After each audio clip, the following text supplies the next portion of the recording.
Hello and welcome, I am Arumba, thank you for joining me. Let's play some more Ryukyu. We're watching the timeline real quick before we get started again here tonight. Session number 2 on April the 13th, a Thursday. I find it interesting to see what's going on in the world. You know, because when you're playing at this time in the game, you don't necessarily have access to vision of the whole map. So sometimes it's interesting, especially just like focus in on Europe and see like what had happened while you were unable to see it in the Terra Incognita. I mean, look at this. It's the year 1597 and Granada still exists. Like, how does that happen? It's such a weird campaign. And why are there 2 forts in Portugal up north, but none in his capital?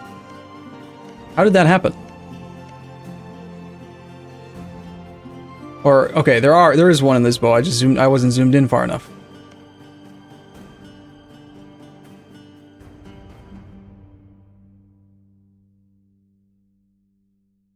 And suddenly, in the year 1625, out of nowhere, Ryukyu in Britain, Catalonia reformed from the Baleares, Savoy out of nowhere, slaves, minions of the Ryukyuan overlords, the Shadow Empire. And then somewhere around here, we start to see some Ryukyuan expansion into this region here.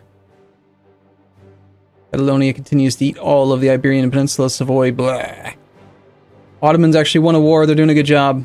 Catalonia now making their way down into the northern coast of North Africa.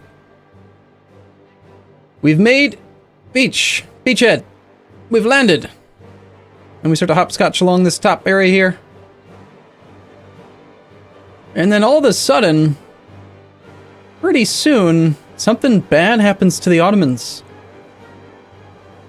The most disgusting of all possible vassals is released. And his name is Bob's Border Gore. Prepare yourselves.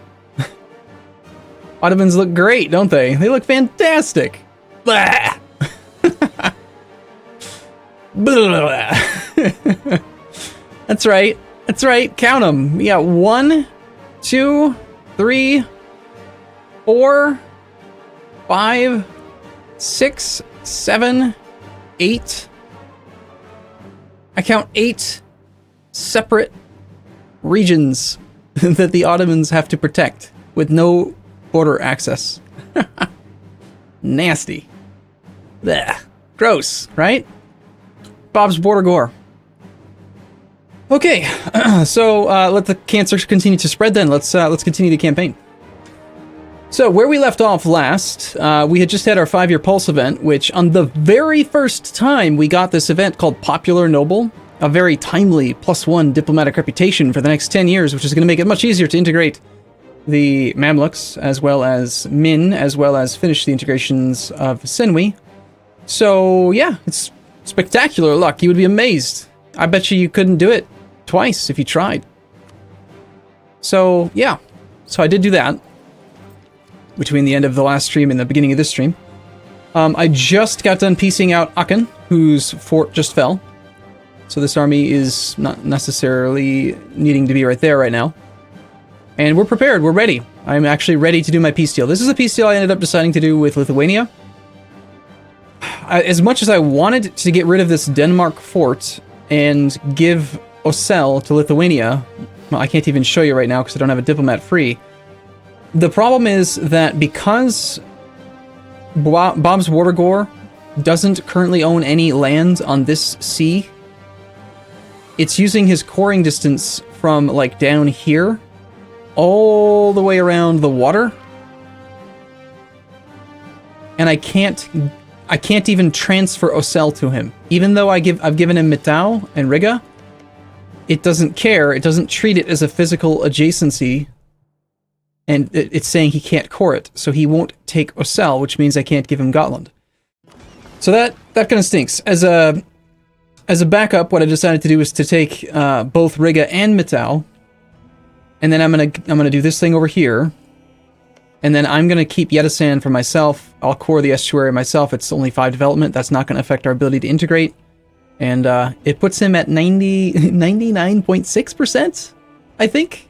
Like 99.6% overextension, which is a bit concerning. It is a little bit, considering that he hasn't even started this core, or this core, or this core. So he has no monarch points at all. But the good news is that he has no unrest in the provinces that he currently has not cored. So hopefully that will continue to be true in all of this land as well. We'll see. I don't know. In worst case scenario, I'll police the territory for him while he gobbles up some monarch points and gets into a position where he can actually core all the land. But the main thing is Lithuania foolishly decided to defend Riga.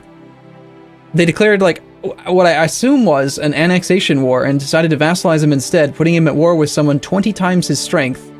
And so this is the payoff. You know, this is payback. This is what you get. You get cut into 1, 2, 3, 4, 5 pieces. Yeah. No, 6. 1, 2, 3, 4, 5, 6. Yeah. Yep. It's a good job. Good job there, Lithuania. It was brilliant. Smart. You should totally vassalize Riga. No, not smart. It's a bad idea. So, we need to wait for a diplomat, and outside of that, we're looking good. We're looking on track here. Min has finished all of their cores. They are still coring some stuff. We are trying to keep track of the total annexation costs to see if this number does change as he creates more state cores instead of territorial cores, which I'm assuming he will. And then, as of right now, based on the fact that we got that incredibly lucky +1 diplomatic reputation on the very first try, we're now on track to finish the integration by April of 1708.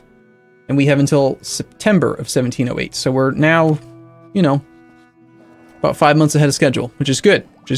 Especially because I'm expecting that the Mamluks will increase the overall cost because they will finish, they will add one of these 2 territorial cores as a full core. Probably it's going to be Demot. They're going to turn this gold mine into a full core soon. That's my hunch anyway. Now, there are more provinces owned by the Mamluk cores, and it's tempting to, you know, to try to return those cores, but I don't care. I care far more about just getting him integrated so I have a subject slot available so that I can create a new cancerous, nasty, border gory type thing and cut Russia into pieces, and Persia into pieces, and Bohemia, and France. We're just going to rip them all to shreds. And it's going to be great. So, in 60 days, we'll do a peace deal. We're about to finish making Bremen a core. And if there's any way that we can get our Diplo rep above 7.5, then I will consider it. Once the final 2 cores that I have yet to complete are done, we will be at like 7.17, which, sorry, 7.17, which means if I wanted to, I could spend 200 military points to bump my legitimacy by 20, which would put me at 7.5 plus, which would actually speed this up again. So anyway, without further ado, let's go ahead and play a little bit. We still cannot embrace the institution despite having spawned it because it's only in 10% of our, 0.5%, excuse me, of our territory. Still not even in my capital. It's going to be there precisely in 1 month though. So that's good. That's good. Yeah. A lot of people in Twitch chat are concerned or wondering how it's even possible to conquer the world when this is the current picture. And I'm going to say the same thing I've said every time that question has come up in the past. It's that if you don't know if it's possible from here, then you've painted a huge sign on your forehead that says you've never done a world conquest before. 70, 80, 90, like some ridiculously high percentage of world conquest happens in the last 100 years. You need 2 things. You need 2 primary things that allow you to conquer quickly. Number 1 is that you need the imperialism CB, and number 2, administrative efficiency. Both things that don't really even kick in until very, very late in the campaign. By the time you have admin tech 27, it's already like 1750. So that still gives you 70 years to core everything at 60% reduced costs. So anyway. So okay, let's go. I think we're good. There's no battles. There's no one that I need to declare on. We're still at war with Denmark. I'm not going to be able to take anything from Denmark, I think, because I do care about the integration of the Mamluks more so. I did notice that I have a modifier dropping off in July of 1707, so about 14 months before the final must-have integrated by date. we will lose 1 Diplo rep. So I need to factor in those 14 extra points. That might knock me off by 1 month or 2 months. So I'm going to be very cautious about taking any overextension right now for the next 2 years. Just I want to make sure we integrate the Mamluks while we still have the discount from the from Parliament. Okay, so anything else? Anything else? I think we're good to go. I think we're ready to unpause. So we'll just play. We're just waiting on a diplomat right now, really. Everyone's gonna want military access, of course. My ports are blockaded, apparently. There is a sizable navy owned by Lithuania. Surprising that he has such a large navy, considering his lack of sailors. People are apparently sampling new religions. Okay. So for 10 years we have a penalty. I don't think that matters. We're 10 years ahead of time right now, and I'm not going to take tech ahead of time anyway, so... Sure, have fun. Sample the new religions, enjoy them. I'm sure they're pleasant. Okay, he's moving over to Kharkov, don't care about that. 53 days till we get our diplomat back, we can peace him out. We do still need to keep a war going on at all times to keep Senwi from accidentally becoming integrated before we want to. His next core that he'll start is Delhi. We're probably going to end up having to core some of this land ourselves. I just don't see him getting the monarch points. And actually, at this point, he doesn't even have time to finish the cores. So, because I've fed this guy so much land that he's only on admin 17, which means he's got administrative efficiency at 20%. He has no ideas at all that reduce core cost. So, coring wrong culture lands with no claims, it's going to take him 3 years. So he physically can't core Delhi or Central Doab. So one thing I was considering is that I still don't want to pay for the cores myself. I don't want sudden annexation, sudden extra overextension to harm me. So what I'll probably do is soon I'll declare a war on Malwa. Well, apparently that won't be able to happen. How about Guj? Okay, so Guj, for example. We'll attack Guj. We'll take this province here to connect Bob's Persian Cancer to Senwi. And then when we finish the integration of Senwi, we will just transfer control of these two provinces to Bob's Persian Cancer and make him pay for it. That's right, we're going to make Bob's Persian Cancer pay for the wall. And they're going to like it.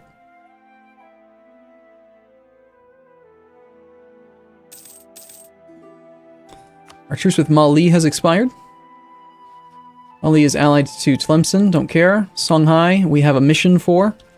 I'm wondering about this mission. I might do it, simply because the manpower recovery rate is some semi-useful. It allows me to be lazier when it comes to troop management. The yearly prestige means absolutely nothing. We're sitting at 100 and still gaining prestige right now. The mission's to conquer the province of Gobir. It's just a random 11 development province down in Africa. I don't think we really care about that much. I really wish I didn't have to core any of this land for Lithuania, for Bob's Border Corps, but I looked everywhere. There's just no other subject that I can actually get within range to reach this thing right now. So, if he can't afford to be that overextended, then I just have to hold on to it, and that's the cheapest province that I was able to find that I wouldn't mind coring.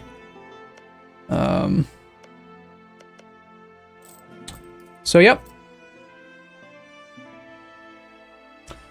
I did reload the save, so we should check again. Every now and then, when you reload the save, AI have a tendency to, it seems like, anecdotally here, but they have a tendency to decide over again, or to redecide, or recalculate whether or not they want their forts on.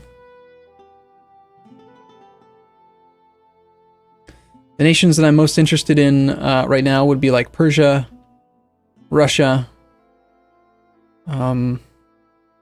I would say Lithuania, except we just murdered his face.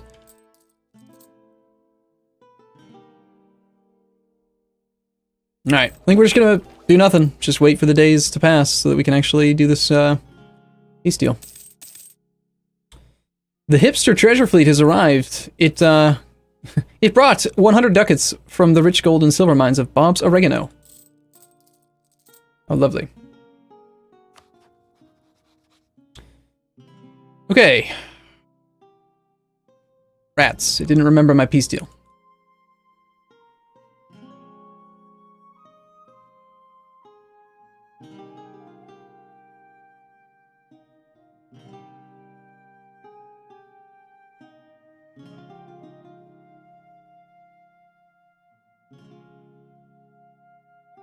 Pretty sure that's it.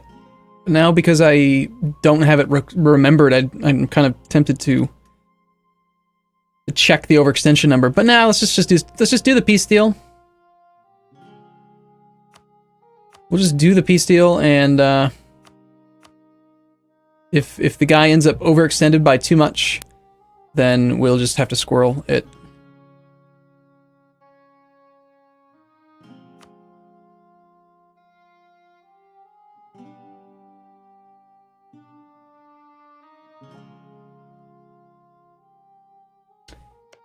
Okay. It would be really cool. I agree. It would be cool if there was some sort of an indicator to let you know how long you've played in a campaign, how much time has passed in real life time. Anyway, we don't really care about any of his alliances or anything like that, and I don't really care about the truce timer. I do still typically like to take war reps and cash, even though I don't need the money, because I prefer for him to not have the money. It's not so much that I need it, it's just I don't want him to have it. You know, it's much harder for a country to recover after a disastrous war if 10% of their income is being bled off in war reps. So it makes it far more likely that he will have not rebuilt his army and have mothballed forts, if even... I don't even think he has... Does he even have any other forts?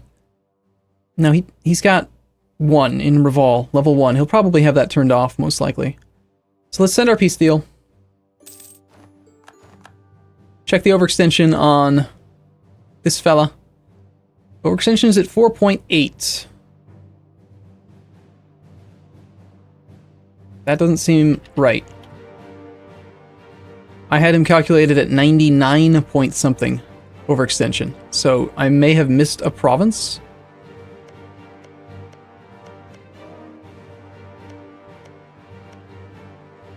Okay, because he's got administrative efficiency level 2. So if he's at 96% overextension right now, he's got 4% overextension available. Divide it by 0.6. That means he could have another 6 development. I could have given him another 6. I don't have to, but I could have. In this peace deal, we've already gone through the process of doing the war.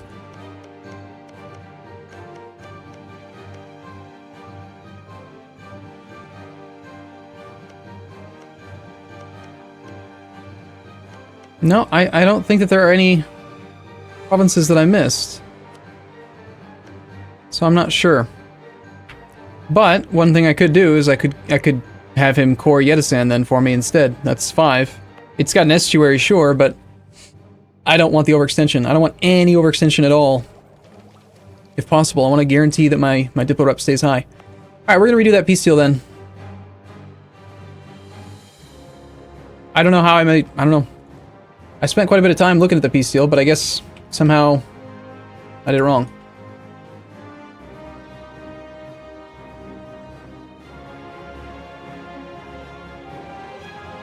I could have sworn that I had it calculated at 99.6% overextension. Ah!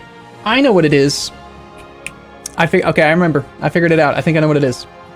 It's been 2 months in game since I was looking at the peace deal. I bet something he was currently coring has finished. That's why the math's different. He probably finished a core.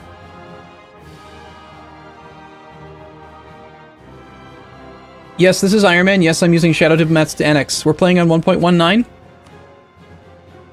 You cannot take 1.19 saves into 1.20 even if you wanted to, and I wouldn't want to because the 2 primary exploits for using this campaign are Iron Man save copying and Shadow Diplomats. That's it. So things have a tendency. We have unusually good luck when it comes to really pivotal 5-year pulse events and spawning institutions and things like that. We have the gift of foresight. We know when wars and alliance networks and things are not going to go the way that they should. That kind of thing. Let's give him Yedesan this time. And let's just check to see what is he coring actively right now.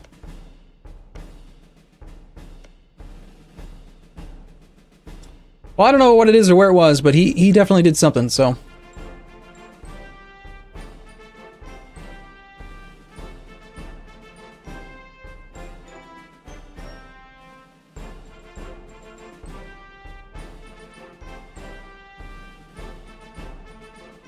Alright, this time around he's actually going to take Yedesan as well.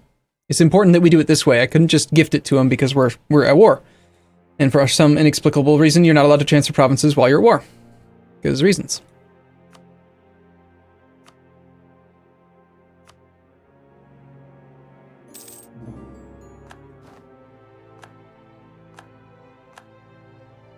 Galray have insulted us. How dare they?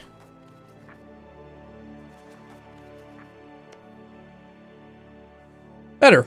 4.95. That's right where you should be. One development shy of being over 100% overextension. Alright, good luck there, Bob's Bordergore. I expect you to core all this stuff. Go. Gory... Gory Ruthenia. I love it. Gory Thrace. Can't quite make that one out. If you zoom in too close, then you can't see it, but it's... They've got special names. It's funny. That's great. As far as Iron Man saves coming, you've basically been able to do it ever since Iron Man happened. It's not new. I was actually talking to DDR Jake about it. They could, if they really want to. There is a way they could probably block it. It's just not worth the effort. I think the only time I would ever even consider putting the effort in to do this kind of stuff is in a campaign like this, where it's for the hardest achievement in the game. Now, I know. We had a discussion earlier. People were saying that they think Norwegian Wood is a more difficult achievement. I don't think so. I would submit that people who think that the Norwegian Wood achievement is harder than the Three Mountains achievement probably don't have the Three Mountains achievement. Probably. You realize that it's far less. It's like 0.1%. Less than 0.1% of the players that have ever played EU4 have actually earned that achievement. So, just on that metric alone, you could say that it's very unlikely that someone in any context has the achievement. It's like less than 1%. It's less than 1,000th of people. Okay. Anything changed? No, I think we're good to go. We do need to decide on who to attack next. I mean, I could just sit for a little bit. I'm just waiting on these integrations. I'm waiting on my other subjects. I think we could maybe check on Savoy. Savoy's probably the only person that's currently in a position where he might be able to handle some expansion. He's got ridiculous war exhaustion right now. He's got negative stability. He recently had the internal conflicts disaster fire, but he has no overextension. And I know he's probably sitting on some monarch points right now, because he's... You know, I haven't fed him much lately. I think I only gave him Dalmatia in a previous war. So I was looking around a little bit, and between Austria's got all these nasty level 6 forts that are currently active. Venice is looking rather simple. Venice is a nice little juicy 26 development province that I don't think even has any friends. So we might be doing that war deck soon. You think it's proper? Should we just feed someone even though they're in the middle of internal conflicts? That sound appropriate? The Teutonic Order would not defend Naples. That's my other route of expansion right now. If, by some freak chance, France decides to mothball his forts and I can get my armies in a position that I'm willing to declare the war, I will declare war on the Teutons. They'll call in Naples, and then I'll have an isolated war against France. Very important that you have your direct war goal with... You want to use imperialism on a nation when they have no one else to protect them. Because that way you have normal percent cost, and they have no inflated bullshit enthusiasm due to other armies or other unoccupied forts that are in distant locations that are annoying and difficult to siege.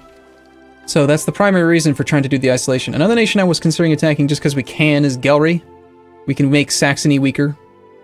In general, I like making everyone weaker whenever I can. We could attack Munster soon. We just got done with East Frisia. We do border Brunswick. It's another nation we could attack.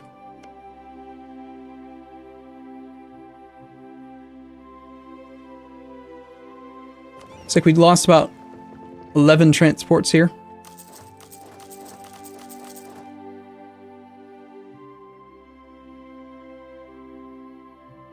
Just queue back up to about 60. Okay. I don't think I need to declare war for a moment. I think we're okay. Lithuania have revoked their guarantee towards Poland. Yeah. Well, how could you guarantee them? I mean, your army is all fragmented and stuff. It looks funny. Trier now have their independence guaranteed by Castile. Well, that's cute. We don't need to worry about Africa. These guys are all one bites. A one bite is any nation that you can just integrate in one war. If they've got less than 100% overextension, then they just don't even really need to worry about them, because you just deal with it when it's time. It's not time right now. We're limited by overextension, time, and money. And, sorry, not money. Time and monarch points, so don't deal with those guys. Deal with the people who are important first. So long as the wars are not overly expensive. You declare any war at all at this point in the game that is going to cost you too much in resources, and that's bad.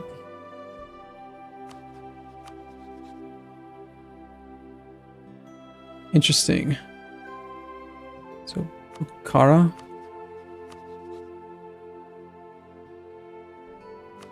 Bengal is another nation that we, I think, can attack fairly soon. I think we have a one-way truce with him, probably because I threatened him at some point.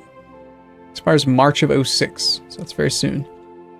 Unfortunately, the only person that I would consider feeding this land to is Senwi, and he is not doing a good job.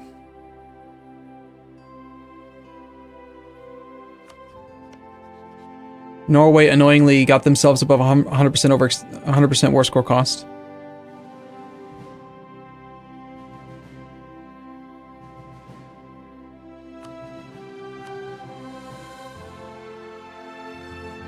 All right.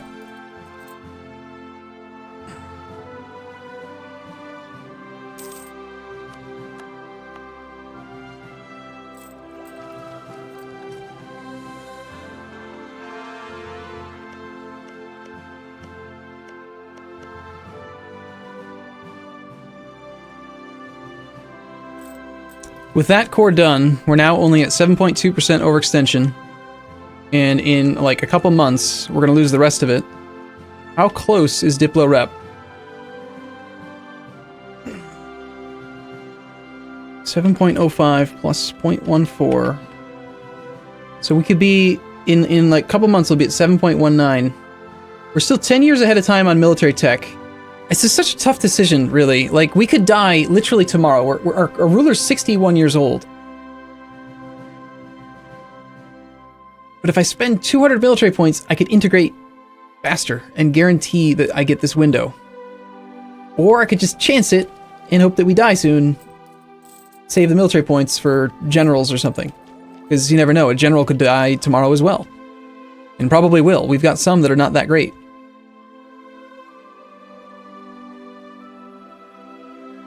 They're low on my list of subjects that I interact with. Okay, who do I want to go back to spying on? I've been trying to get claims on the high development provinces that I want to take and or threaten for. I wouldn't mind just doing a threaten war on Tlemcen.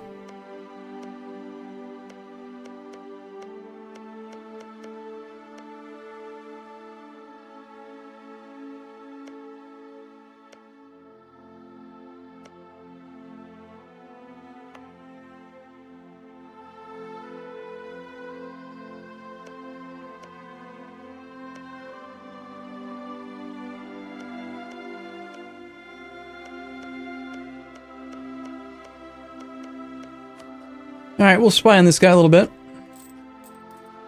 Until he starts counter-espionaging me, because he will. They always do. Why am I not paying for coring new stuff? Because they don't cost overextension. These are former colonies that I took from Castile, or France, or Kedah, somebody. Colonies never cost overextension, so they don't matter. Everything else that doesn't cost is just stuff that's part of things that are temporary states. So like Sanaa, for example. This is land that's part of a state. It's a territorial core. I've made it into a state because I might as well have 50% autonomy for now. But as soon as we finish the integration of one of these guys, I'm going to want to use their full cores rather than paying the admin points to turn these into full cores. I don't need to turn these into full cores. There's no point. You don't end up with enough state slots to turn everything into a state anyway. I'll start claim on Lund. Oh well. I had the claim on Lund from, obviously, like 25 years ago when I was still threatened war hopping around. Yeah, I bet Russia would probably accept a threatened war.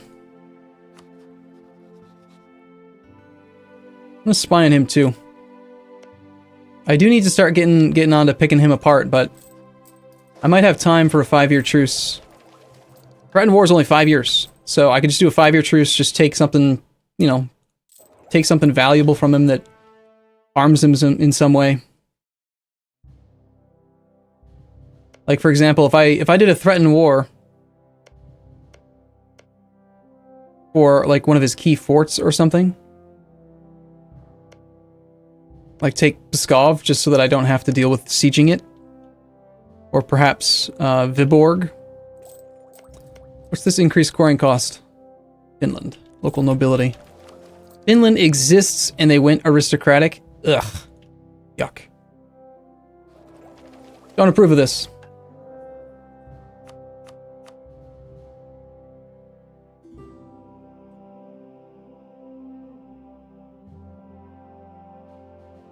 Thank you, yes. My 6666. I think I must have just gone live, I'm assuming. The episode where I finally got my first 6666 leader in my campaign, my Ideas Guy campaign. That's the whole premise of the campaign, so we're to that point now where we're rolling 66 generals pretty much. Not every time, but it's like 90% of the time I'll get a 6666 general. It's pretty good, I hear.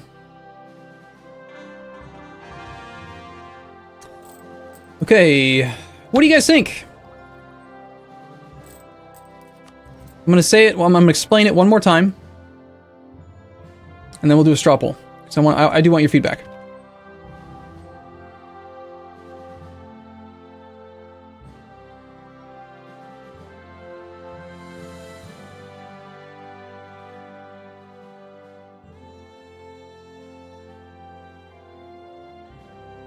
Okay, the poll's live. Before you vote, let me explain it one more time.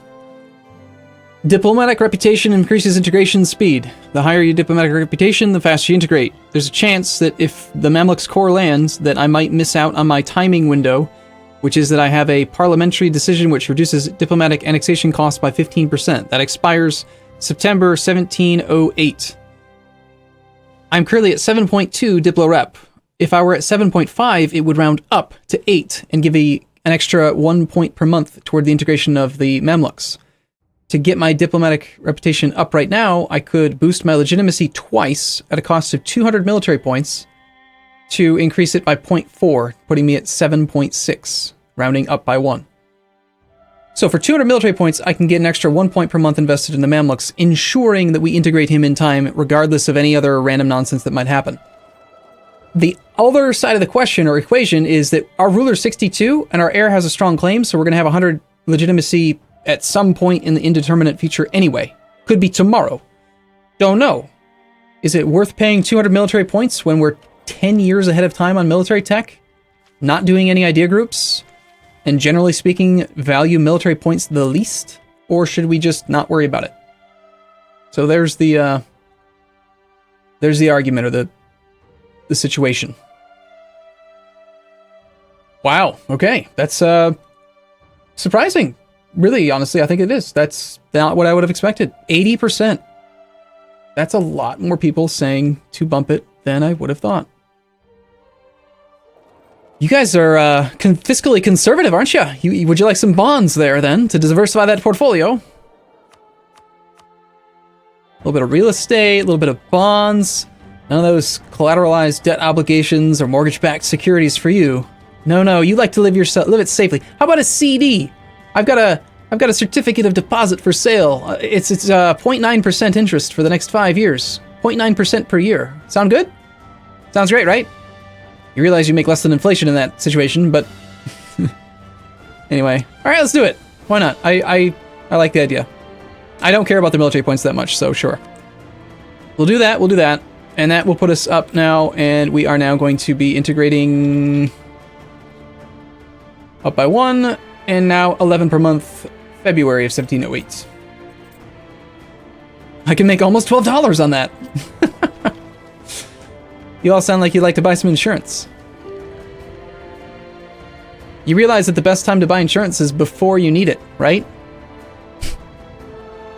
Usually when you need it most is when you're not able to get it.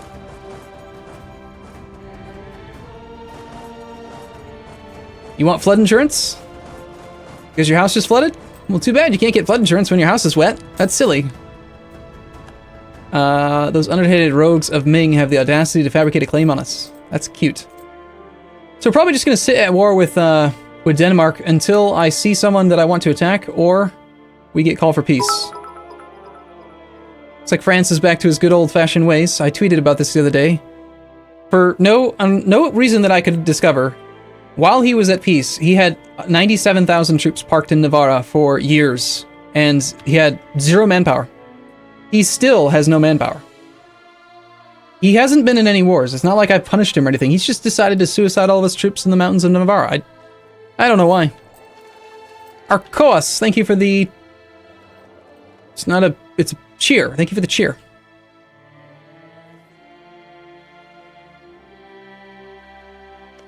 Perhaps I should try to get a military leader over here to help out with his siege. He's got not enough cannons for any kind of good bonus, and he doesn't have a siege leader that's worth a damn.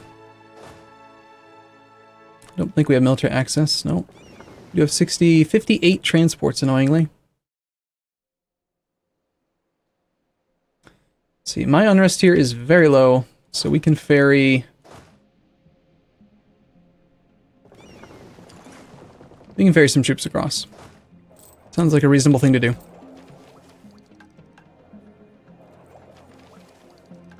Russia's allied Lithuania. Okay.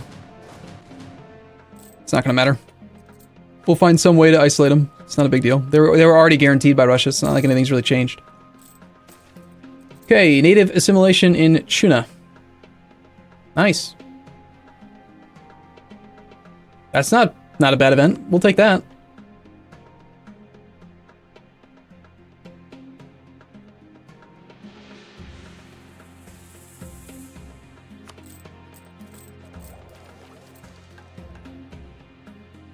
One thing we could do is we could take this mission to conquer Gobir, and then just real quick snipe the mothballed fort and demand the one province. Just for the sake of getting the mission, getting the manpower recovery rate. I mean, I could use another couple 100,000 manpower right now. Not because I actually need the manpower, but because I could continue to inflate the size of my army. I've got room for another 60k troops, roughly. 50k. Which means that I would be able to further inflate relative strength of the alliance and scare the crap out of people. That kind of thing. Yeah, I think that that's a good enough argument for doing it. Let's just take this mission.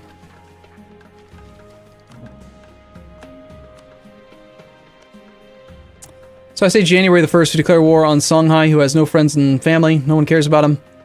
The only drawback is that we would end up having to core this. 11 development at our current administrative efficiency would be 6.6% overextension. Which would be 0.132 Diplo rep. 0.132. So it would just barely slide us underneath the threshold for that extra monarch, that extra Diplo point per month in integration we paid for. But I bet by the time we win the war, we're gonna get an annual tick here in a moment that's probably gonna boost our legitimacy just due to time. This does go on a monthly basis, it's not an annual tick, but I bet by the time we win the war, we'll be close enough that it won't make any difference. It's also a very nice and beautiful, compelling crime against Allah.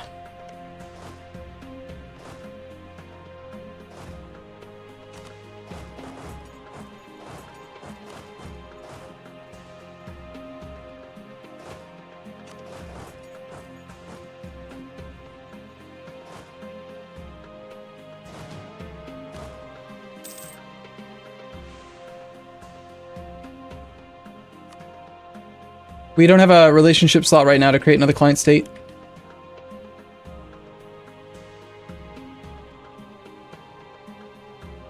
We're about to have 3. All these integrations, we're about to amass such a huge amount of land. I'm going to integrate the Mamluks, Min, and Hisenwi. All of this land is suddenly going to become mine. All at about the exact same time. So it's going to be a rather sizable increase in the amount of actual direct territory that we own. We'll declare a war using a Shadow Diplomat.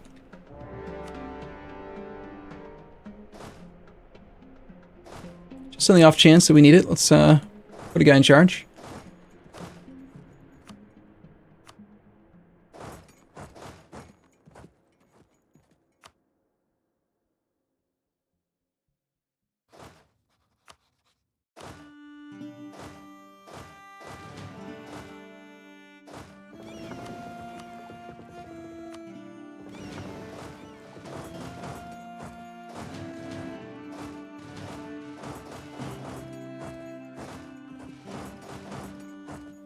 Just doing some shuffle balancing so that we can try to keep these armies relatively balanced. We can land... Yeah, that's great. That's great. I love seeing my subjects just suffering 5% attrition. Just cause... It's like they're obsessed with that game. The game of just cause. Why not? Just cause.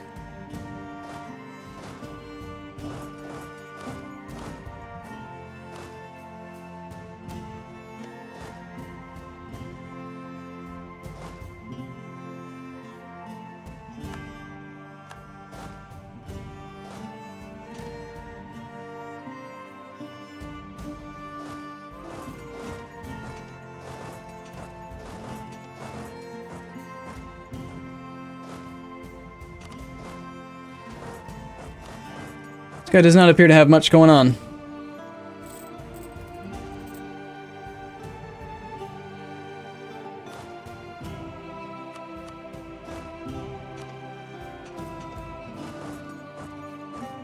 Allow me to try to help you here. Oh, nice. You actually got a water shortage.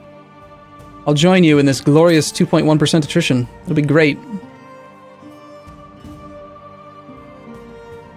Okay, our colonies have started. I'm trying to colonize Siberia just so that Russia can't at this point. I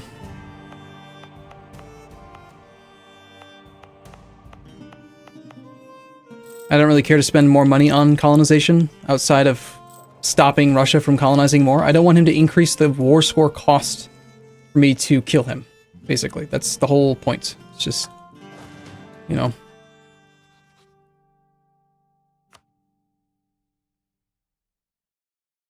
It's not quite willing to pay for that yet, huh? I closed my calculator, didn't I? No. 0.132 Diplo rep is what I'll lose. So we are not quite to the point where we can afford to take that province just yet.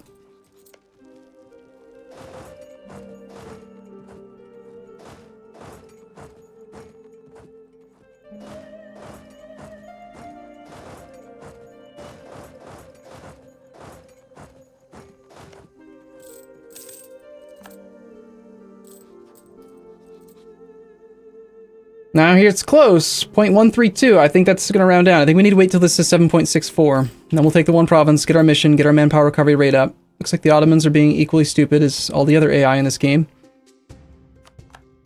Wow, I didn't even actually mean to siege that. Not really. But okay, cool. That's nice.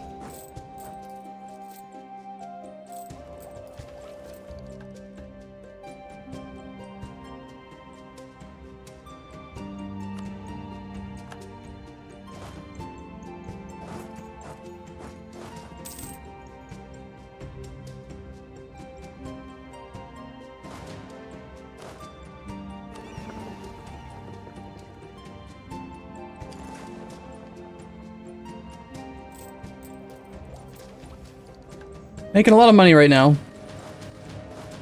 Don't really have anything to spend it on.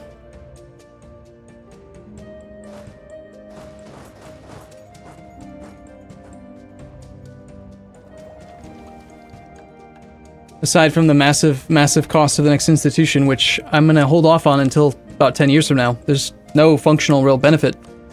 I don't care about the culture costs at all, and the tech penalty doesn't matter until we decide to take tech. So there's literally no reason at all to take this until we want to take tech.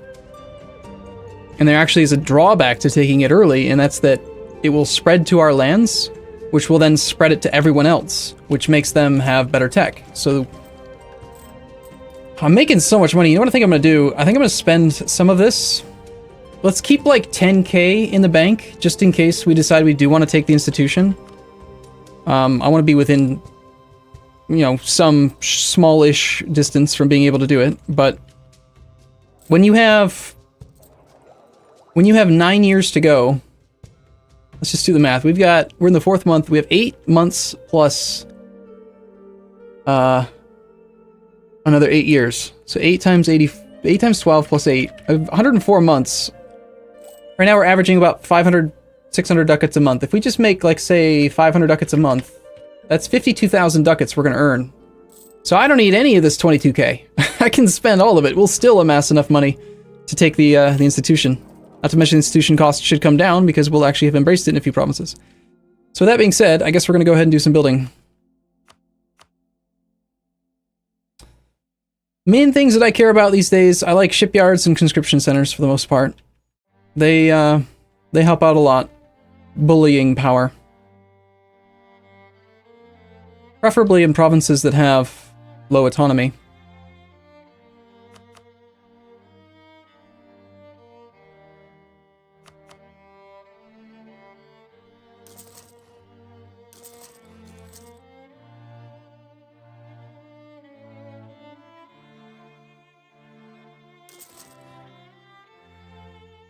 But if we can't do it in provinces with low autonomy, we'll just do it in provinces that have high autonomy. I don't care.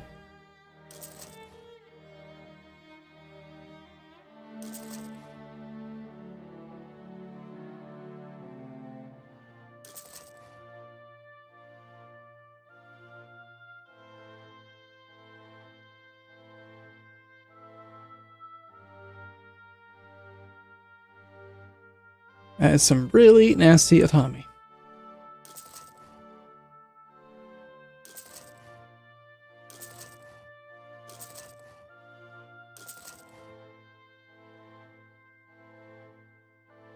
I do miss the 1.20 ledger, like building style. Oh my gosh, it's so good.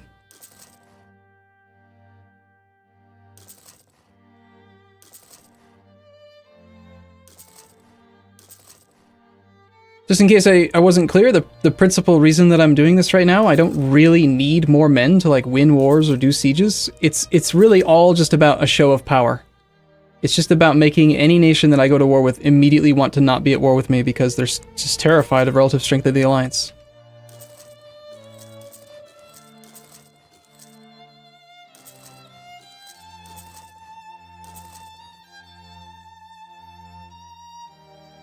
Okay, and then we should be able to do some...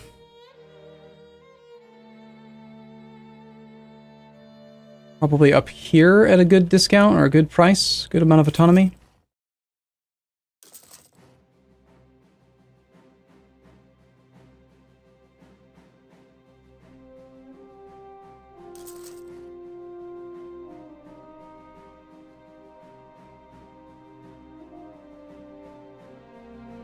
And then up here, I don't even really care.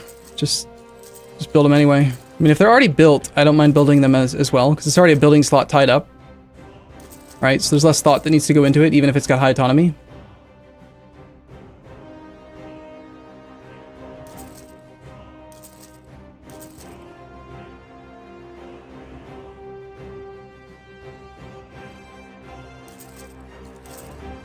You can see I've already done this before, where I've gone through and just spent all of my money on regimental camps, like, everywhere. Gotta inflate those numbers. Show of strength.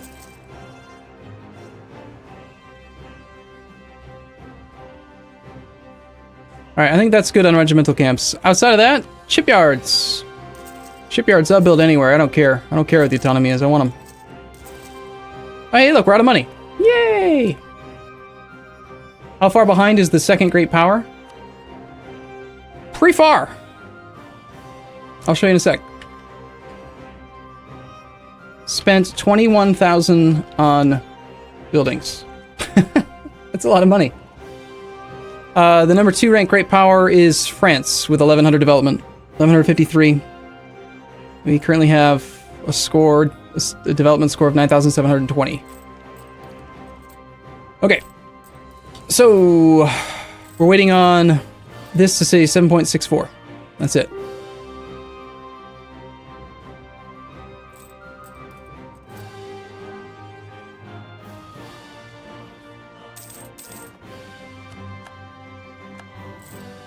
I just spent all my money and suddenly we have 1,000 ducats. Oops. Someone else just attacked Gouge. I need to attack Gouge because I'm going to take this land soon.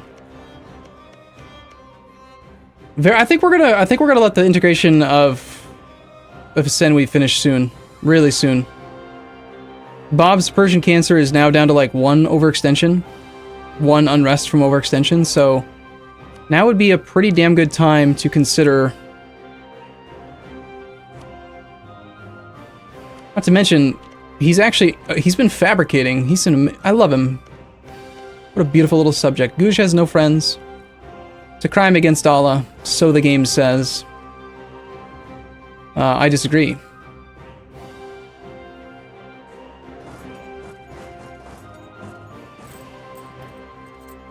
Unfortunately, that means that since he is at war, he will definitely have his forts on.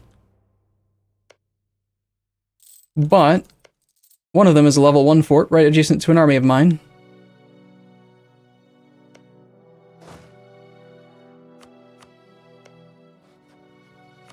I think there's no reason to not do this. I'm going to declare this war.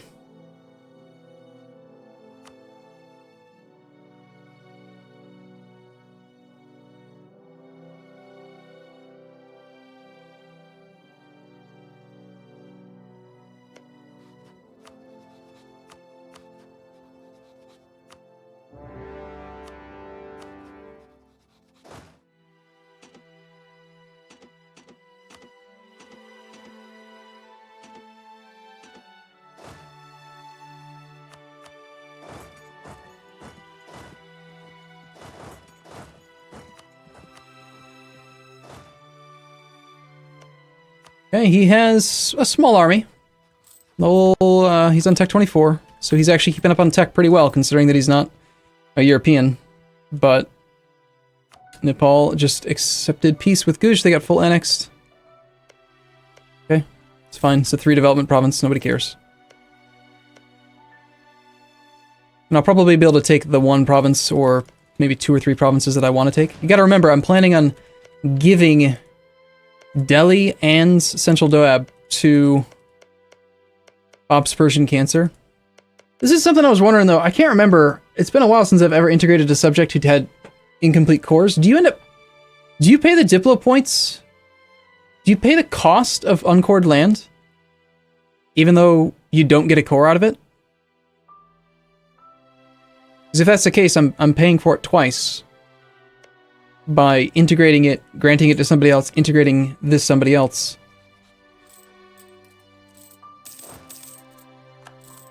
That would suck. Yes, you do. Cancerous Heathen. Yuck. Oh well. You know. I didn't intend to have let his Senwi expand this far.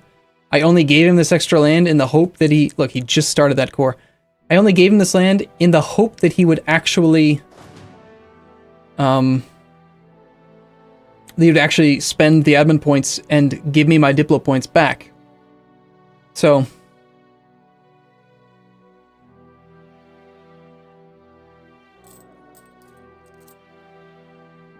Bohemia has declared war on Brandenburg. Yeah, that's going to be the full integration of Brandenburg right there.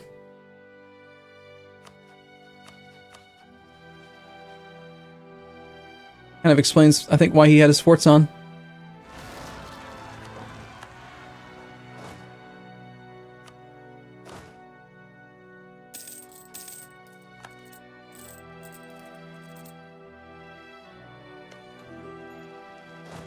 Found his army.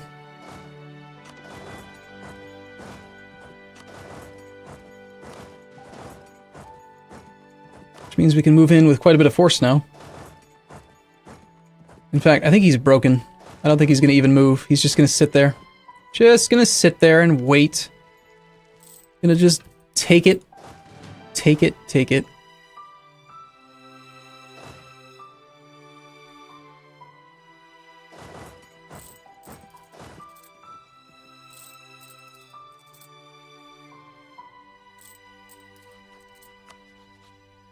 Okay, this is saying 7.64, which means I'm pretty sure we can take this province now without messing up our integration rate.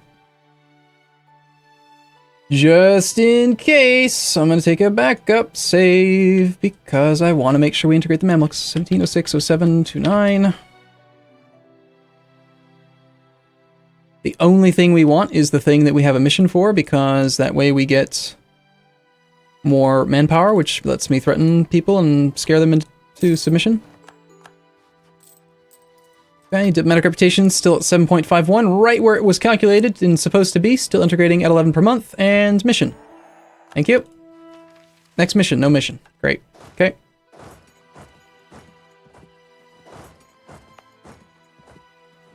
If we really wanted to, we could just give it right back now. We could return province if we were at peace. But we'll just core it. It's not a problem. I'm actually building up an abundance of admin because I can't. Poland have embraced the Enlightenment. Wow, they actually beat me to it, even though I spawned it. And that was his capital fort.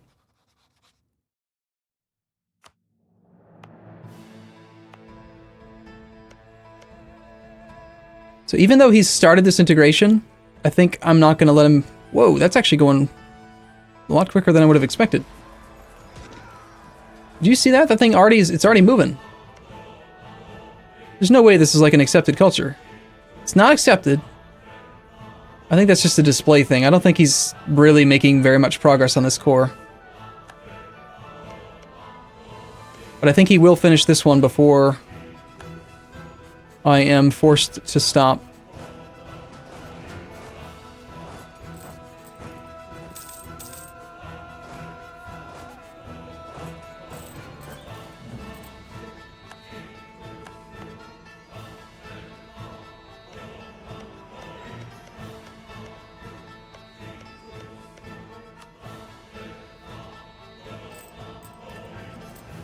Next war with Netherlands, we pick up a new client, a new colonial nation that'll give us another merchant.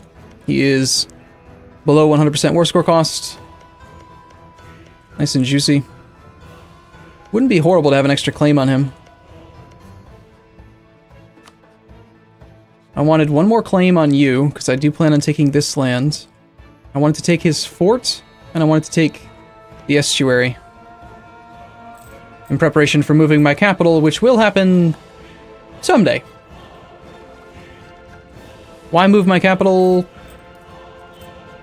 Mostly because all the diplomatic interactions I'm going to have to do are in Europe, and I can shorten the amount of travel time for my diplomats by having a capital located over here, and I can make even more money. Me making more money means that everyone else is making less money, because there's only so much trade value on the map, and if I'm steering it better, then like Russia and France will make even less than they currently make, which is good. That's always good.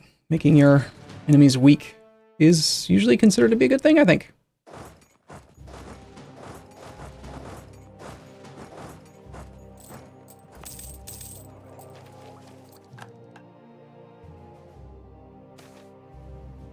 Smugglers are running rampant.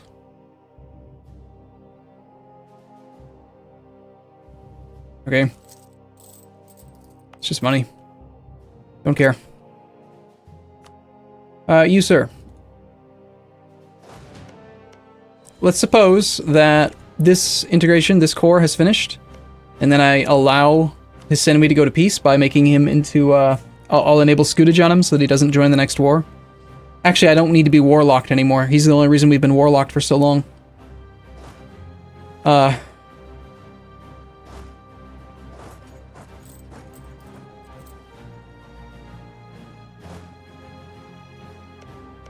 That means that he needs to have room for 2 uncored provinces worth 48 development.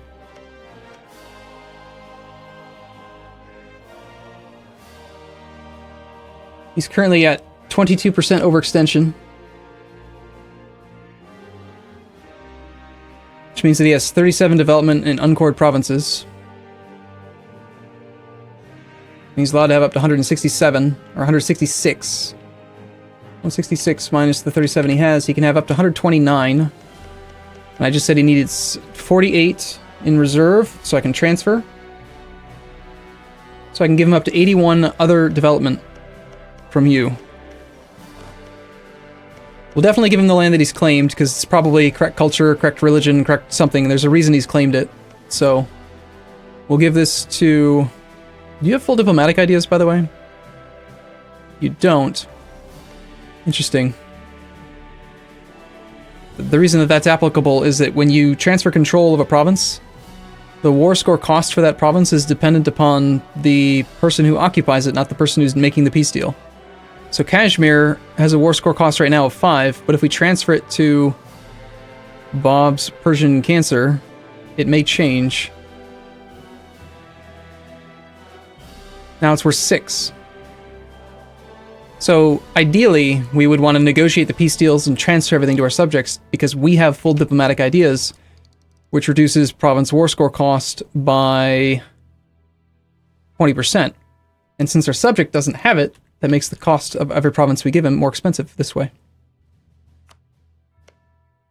Anyway, I said he can have up to 81 more development, so that's 10, 16. Got 55 more available. This is, let's take a look at culture. Okay, Punjabi is not an accepted culture in his territory, so even though he's fabricated claims on this, he doesn't have it as an accepted culture. That's unfortunate.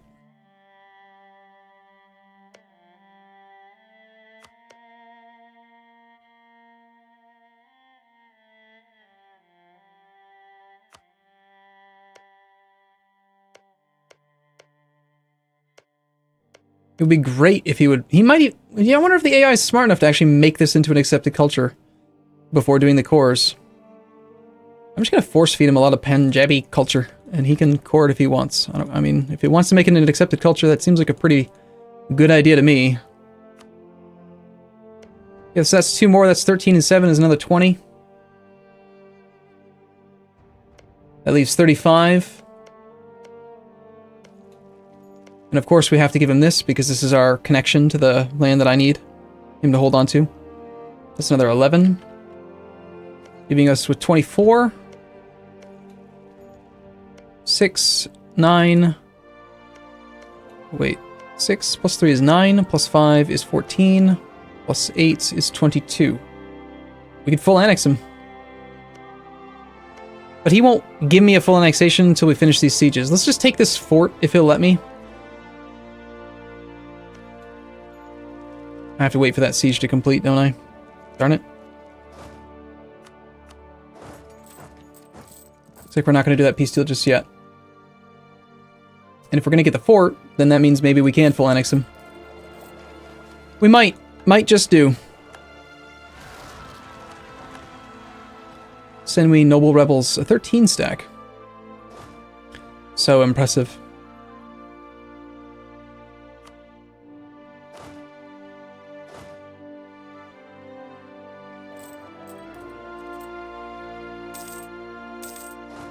My guess is I probably do have some spare cannons around here somewhere. Most of these are infantry. These were like suppression stacks that I had trained up.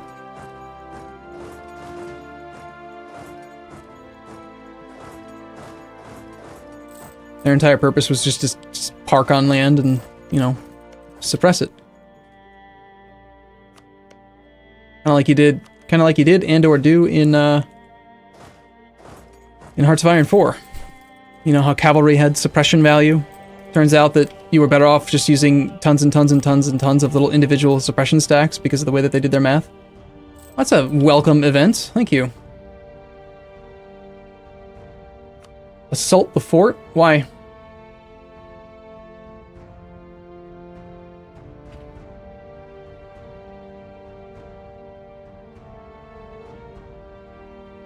What do we gain by ending the war faster?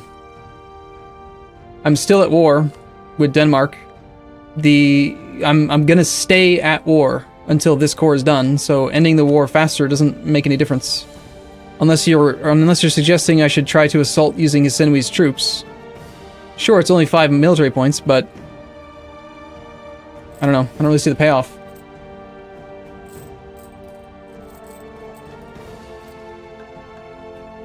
At the end of the day, the thing that limits Bob's Persian Cancer is the amount of monarch points that he has. He's still got provinces that he hasn't even started coring, so giving him more land sooner isn't going to make him core it faster because he can't core the land he already has. I'm still going to give it to him. I mean, that goes without saying. He's going to sit on 100% overextension his entire existence.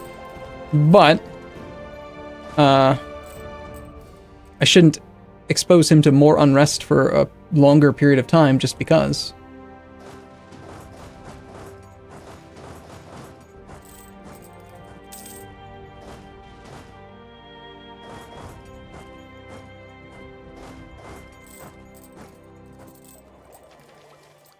Ooh.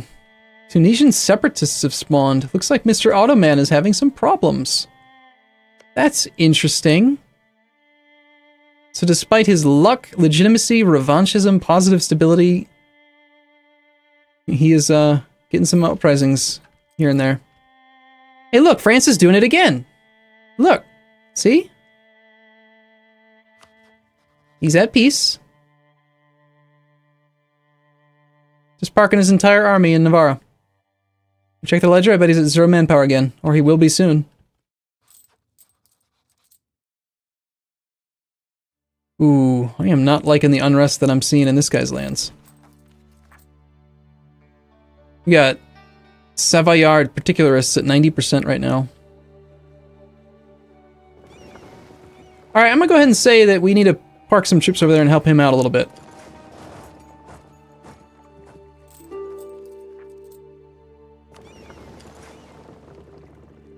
Sorry, Denmark.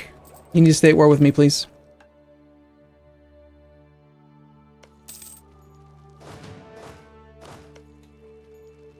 Got 2 cannons.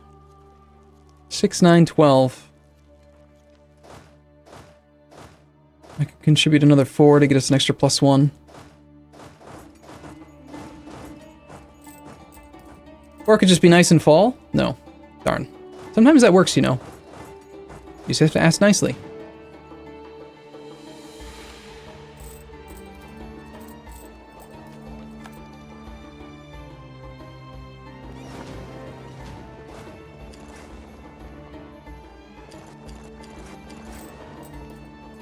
How did he get up to 8 point what? You know what? I know how he did it. Because we're at war, and he's been standing around suffering attrition, just like the French idiots over here. He's racked up 9 war exhaustion. Because he was doing the same thing. He's just as dumb. They're all dumb. Catalonia's doing it over here, suffering 3.6% every month for no reason at all.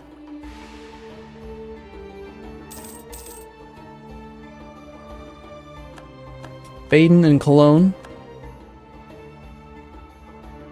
We have enough that we can get another claim on you.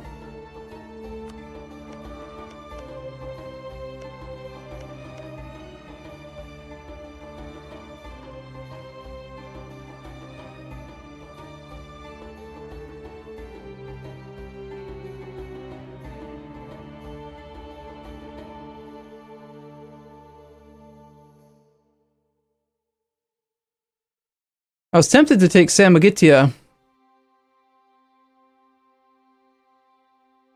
but now I'm leaning towards Königsberg because it gets me a landing point that's like directly adjacent. It's a launching point to every fort, so if we get an opportunity for a quick war deck where he has multiple forts, it'd be a great location.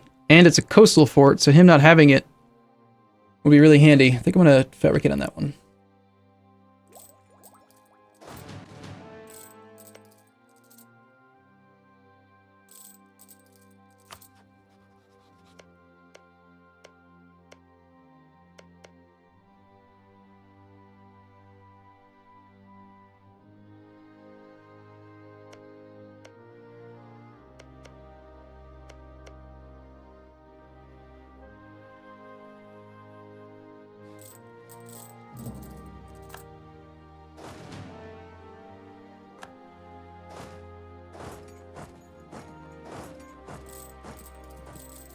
We are at 98.4% integration of Min.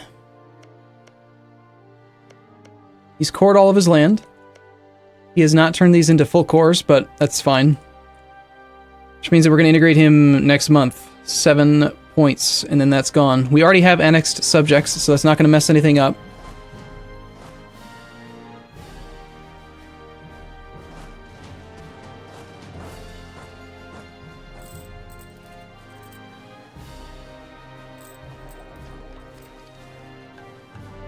We're getting really close to this deadline on integration. Has Senui finished that other core yet? That's the only thing I'm waiting for right now. That's gotta happen soon.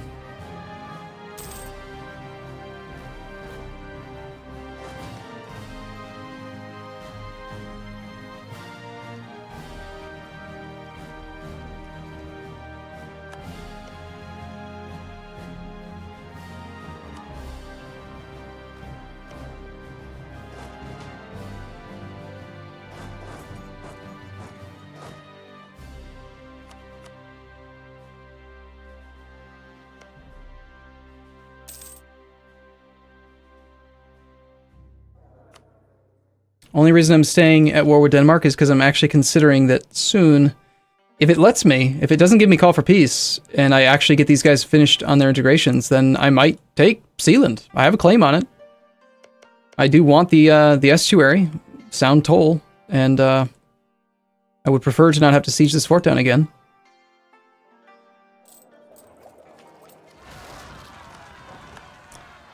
Crap. Well, it wasn't the particularists that spawned. I am suffering attrition here, like an AI. Main thing I want to do is put down this unrest. Mantua and Montferrat.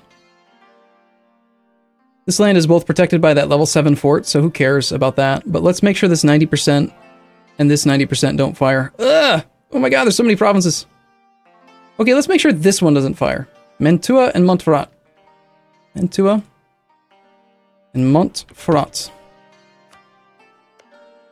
Okay.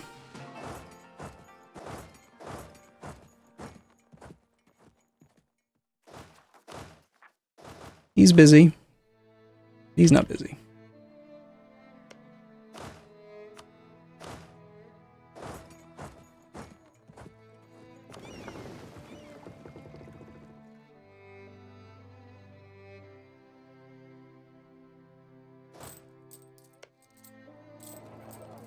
Okay, so there's one integration about to complete.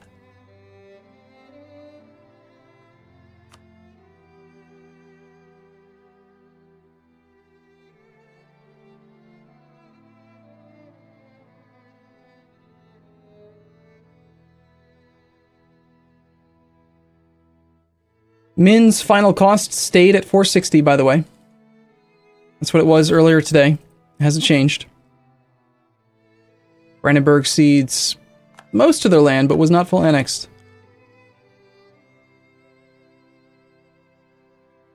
He left him with one province, capital coastal fort.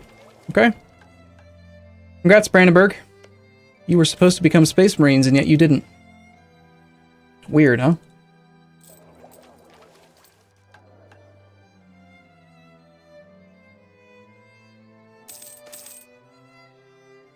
We have a new relationship slot available. Ryukyu gets annexed subjects again. Malwa has declared war on Gujarat.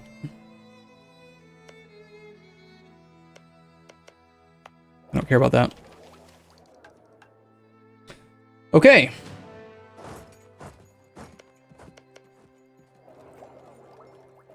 It's decision time.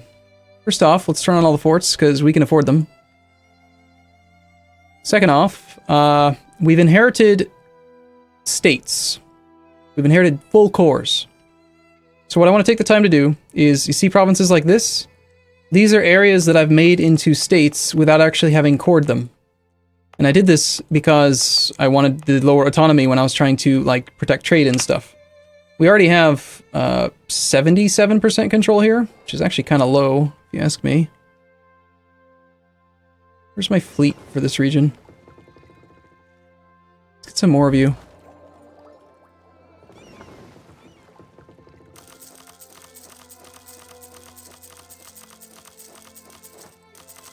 go for like 200 for this region. So if I want to, I can revoke this state. This one looks like other. Somehow I have a full. I do have a full core here.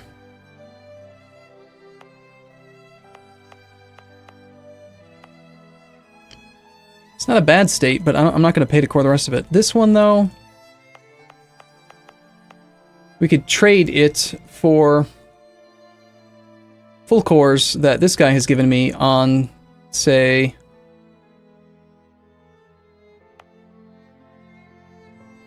Well, I've spread him out so much that they're actually not very good.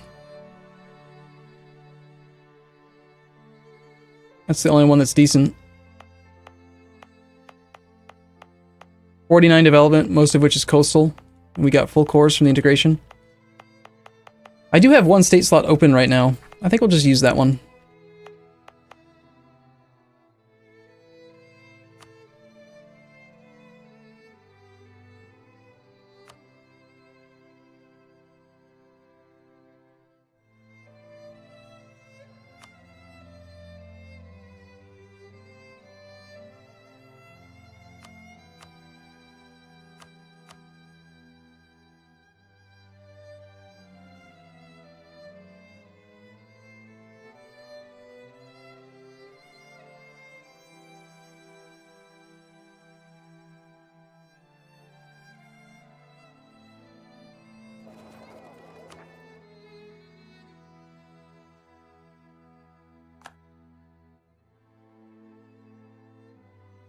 Okay, well, that's about all I want to do with Min. It's actually a lot easier than I expected it was going to be.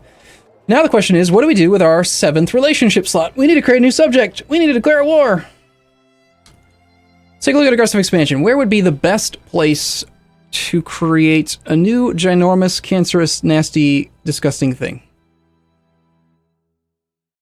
Or is there a nation that exists that does have exceptional idea groups? National ideas and ideas that we would like. Probably not. I'm probably going to just want to go with the client states ideas. But maybe.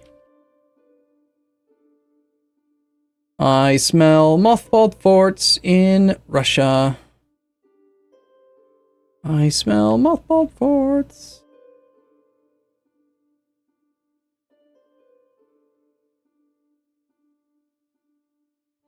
I see one. Maybe 2 that are in range of... that'd be... We'd have to force march to get to Yaroslav. And actually... Because of this zone of control here, we'd have to go Rezev, Torzok, here to here. We'd have to issue the command before he turns his forts on. And even then, that'd be tough. Russian winter, the Russian terrain, it's very slow to traverse. We might not even make it to Novgorod in 1 month, honestly. No, I don't think it's time. I don't think it's time for Russia. But something in this region where we have this low aggressive expansion, possibly Persia. I already made Bob's Persian cancer, but we could use a helper. Another guy. Maybe even another person working on the Ottomans. We could attack somebody like the Great Horde. But if I do that, I can only give him 2 provinces to start with. But he doesn't start with he doesn't spawn with monarch points. You know, he spawns with your tech and a ton of ideas, but he does not start with a big pool of monarch points. So we could create a subject right here, right in the center of this no aggressive expansion region, and then let him sit for a couple years, build up some monarch points, and then have him ready to go to eat Russia. I'm gonna need a Russian cancer. I mean, I'm gonna have to have a cancer state. This is my preferred title for him, I guess. For each major, huge country. This looks pretty damn appealing to me. Bohemia is another idea, sure. Our aggressive expansion in this area is pretty low as well. It's not as low as it is near Russia, and honestly, even though Bohemia is fairly big, they're actually significantly weaker and in easier, fewer chunks to eat. 249% war score cost versus Russia's 493. So I've already whittled down the Ottomans to 600%, which is still a ridiculous amount, but he is never going to come back, never, from the position that he was in before. He already has, he's got 4 loans. His income is now only 119. Coco Chestnut, thank you for the subscription. I mean, he's just not looking that great. Russia's making more money than he is. France is making more than he is. A French subject would also be nice, though, too. But we have a lot of aggressive expansion in this area right now. I really think that this is the next... one of the next good areas for a new client state. And the reason I say that is that, remember, within the next, month, we're going to finish the integration of Hisenwi. I know it doesn't look like it, because we've had it intentionally paused for so long. But we are going to finish it, because I can finish this whenever the hell I want. All I have to do is just let him peace out. As soon as he pieces out, he'll turn off his policy, and then the integration just finishes, even though he's disloyal. We don't even have to buy down his liberty desire. It doesn't matter. Outside of that, we're also going to finish integrating the Mamluks in January. So we'll have 3 slots available. So it's not just one that we get to pick. We might do all 3. We might do Bohemia, Russia, and France. Or, I don't know. Oirat is actually looking like another good location, because I did just integrate Min, which means I'm no longer going to have any subject in this area outside of Bob's Persian Cancer. So we need one in Asia. We need one in this area. And we definitely need another one up in here.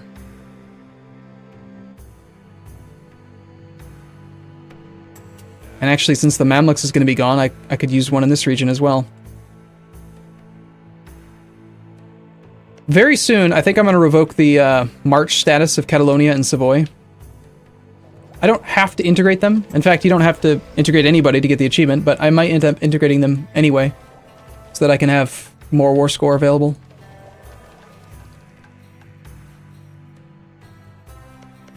They're just a little unruly. They're behind on admin. I've exhausted them, basically. I've fed them so much land. They're 4 techs behind and 3 techs behind on admin because they just can't keep up. I give them too much land. So the advantage to annexing them and then releasing a new client state is that I force that region to now have a subject that is at my tech with better administrative efficiency, which means reduced coring cost, which means, blah, blah, blah. Not to mention they're just easier to keep in line. Anyway, I'm liking this. Allied with Austria and Bukhara. They are guaranteed by Russia and Persia.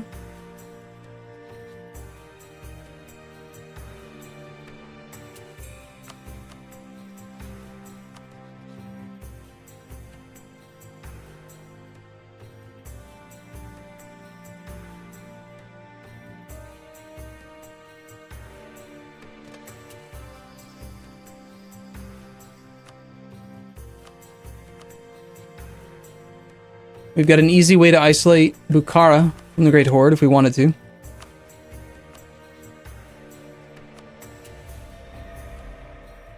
France is guaranteeing Austria right now.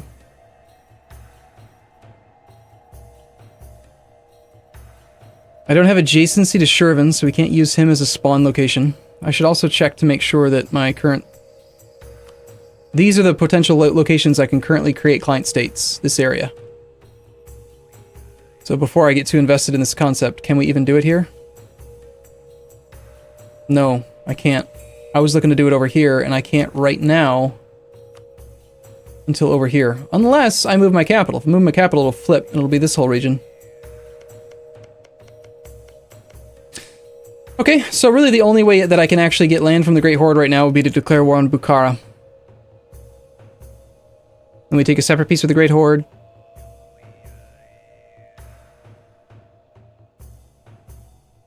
We could do 2 at once. I just got done saying we need an Asian subject and we need a European subject. So we declare war on Bukhara. We separate piece the Great Horde for this, which he should just give me easily because I'm going to have his capital because it's a level 1 fort. We sit on it until the end of the war. We separate piece, or direct piece Bukhara, and we release a... I don't border him.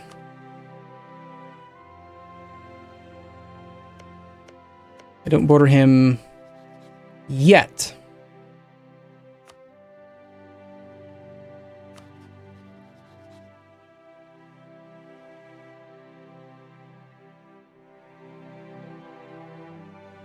Might be, I don't know, might have to be Persia.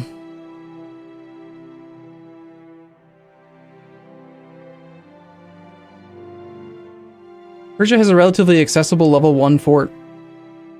Ooh, and there's a mothballed fort there on the border of my lands. 2 provinces in.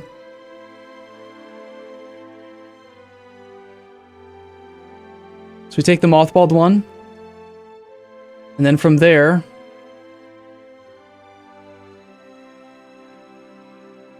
I don't think there's any way we could get from here to here in 1 month. Because this wasteland, I would not be able to get to that easily.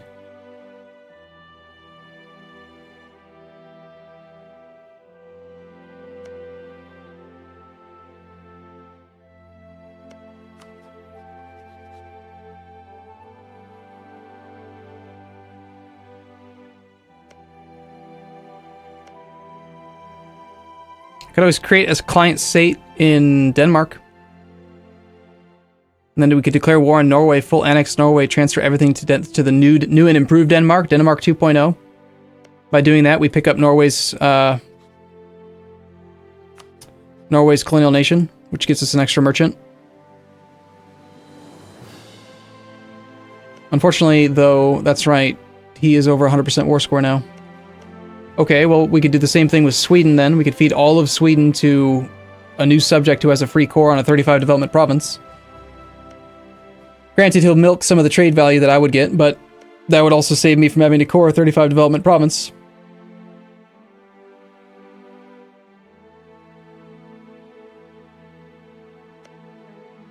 I won't be able to create the client state here, though, until I move my capital.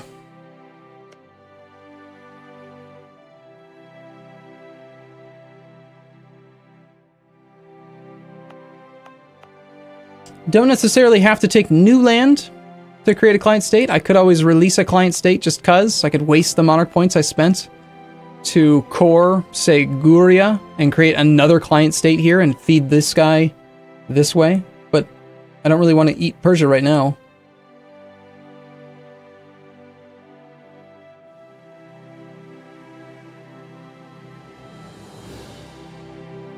I just need to finish this connection so that I can get to Russia.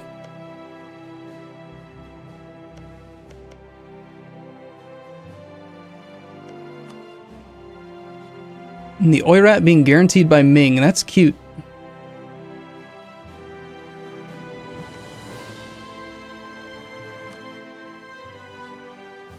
I mean, I have a truce with Ming until 1716. That's 9 years. If I declare war on the Oirat, and Ming comes in as a non-co-belligerent, and we just white peace him, I think that'll actually shorten my truce with Ming. So we just declare the war on Oirat anyway, smash the crap out of Ming, and make him hate life. I already took all of his forts. Ming has, like, no forts left. He's got a level 3 capital fort, and that's, like, it. So, we just occupy his capital. Just, you know, just go, whatever, just done. Knock him out of the war. And then we go after Oirat, who only have a level 2 and a level 1 fort, which are, it's so obsolete that it gives me a bonus to siege it. It's not as fast as a single province, like, without a fort in it, but it's pretty damn fast.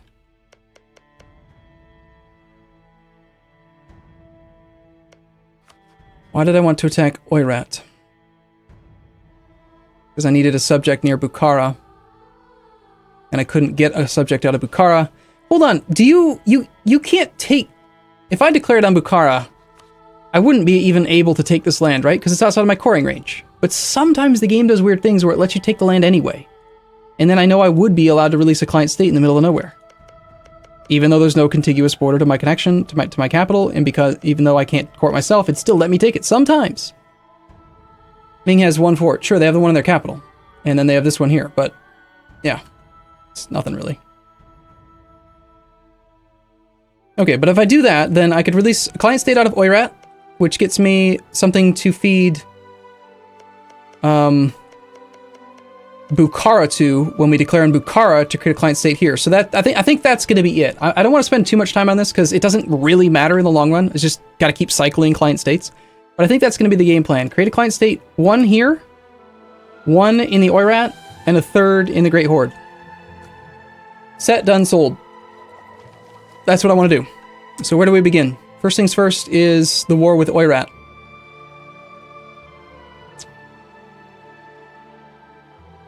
We need our capital to be in Asia in order to create the client states. Well, to create this client state. So I need to time it so that the war with Oirat and Bukhara Great Horde end at about the same time so that I can go client state, move capital, client state, client state. So hopefully we don't get called for peace with Denmark because I might have to sit on this war for a few more years. The question is, do we declare the war right now, or do we need to be at peace for any reason? I need to be at peace. I need to be at peace, otherwise I can't transfer this land. So we wait at least until this core is done, and then we go to full peace. Shit, can't go to full peace because I gotta release... Because I got Denmark occupied.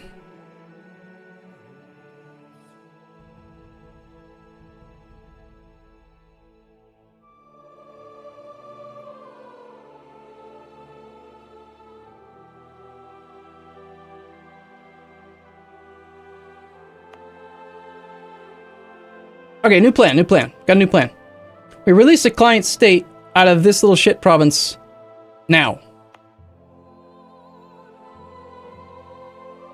Then, we move our capital, create the client state in Denmark after we've pieced out, and then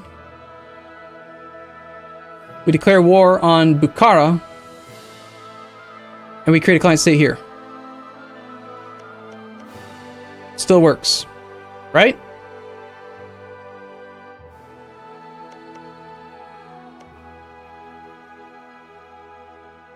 Still works.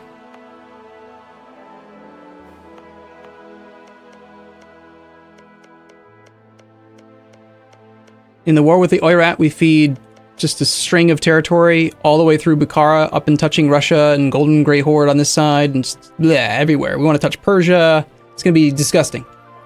I like it. I think that will work. Alright, this is a pivotal moment in the campaign, for sure.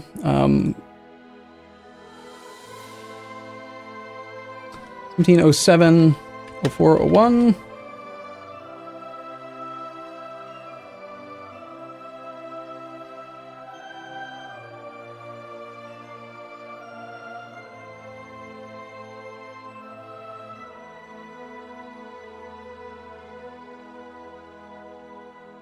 Alright.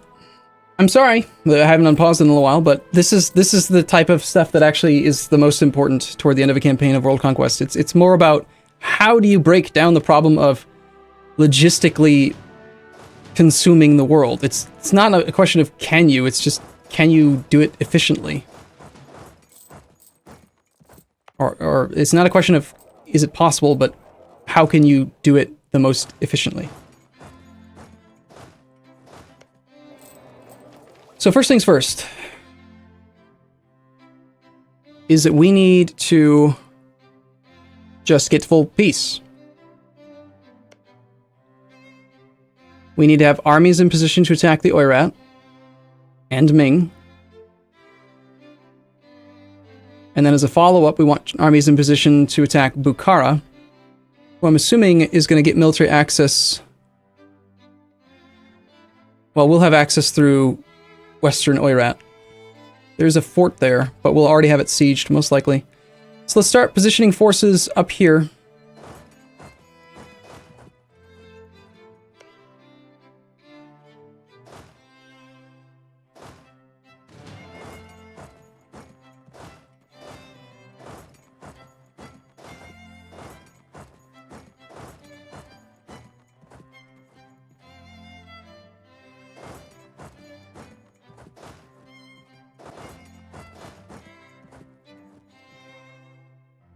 And for Ming, we're going to want to just, I think, face smash his entire army.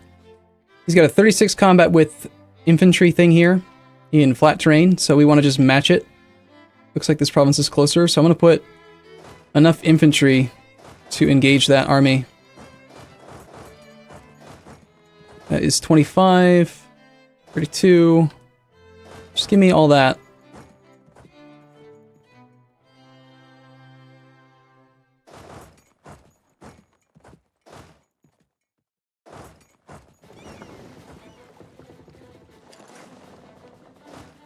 Then this army is going to engage that. And we want an army in position to do the siege of this. Not really important, though. It's really mostly just smash his armies and scare the crap out of him and knock him out of the war. I don't want anything from him because it's going to be a non-co-belligerent type thing. And then we need more troops up here.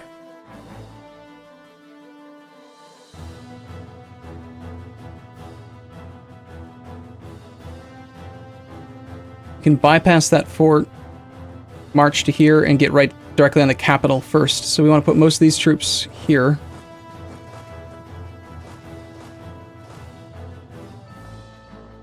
That's only 19 in the front, so I'm going to take half these infantry.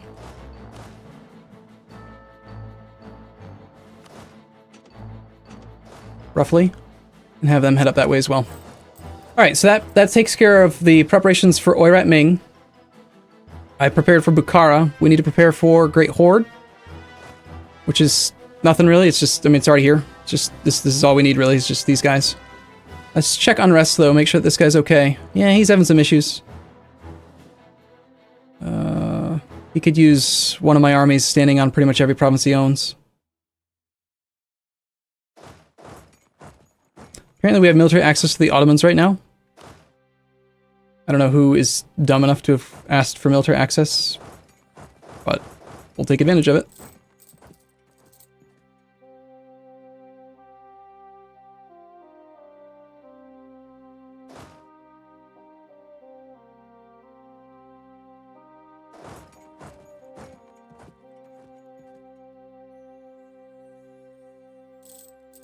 Okay. I feel good. I'm going to take one more save because I've done my troop commands, which is... This is the normal phase. I usually do a lot of this type of stuff between episodes or between streams because, you know, I'll reach a point where I'm not sure what I want to do yet and I just look around the map for a long time or sometimes as much as like a half hour to an hour just thinking, strategizing, you know?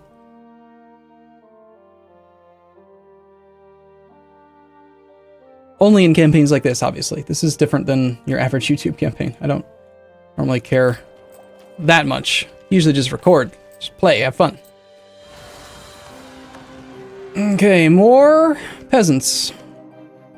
So the thing we're waiting for right now is for this province to get occupied and for this province to finish its core.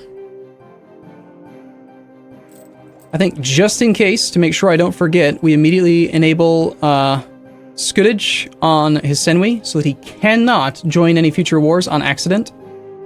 Because I want him to finish getting integrated, for sure. So I'm going to turn this on. He's disloyal. It doesn't actually do anything. It's not even going to make him pay us. It's just going to make sure I don't accidentally pull him in any more wars that he's not supposed to be a part of.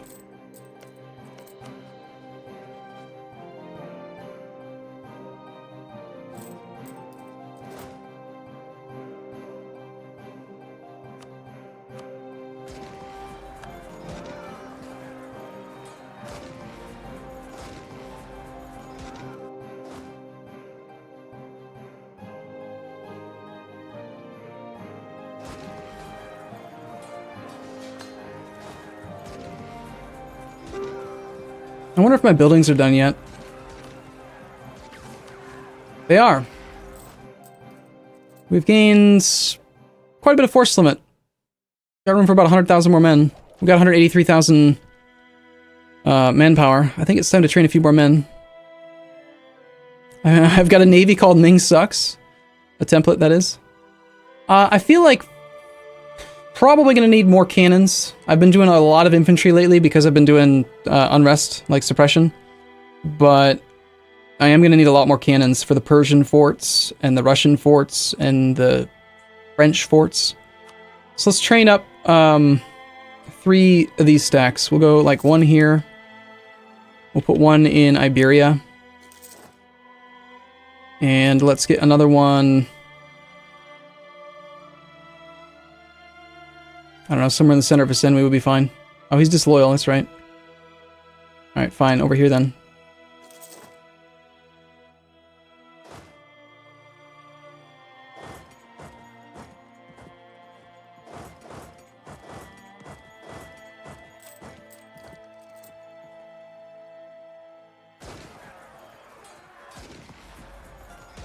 This guy's really holding his own.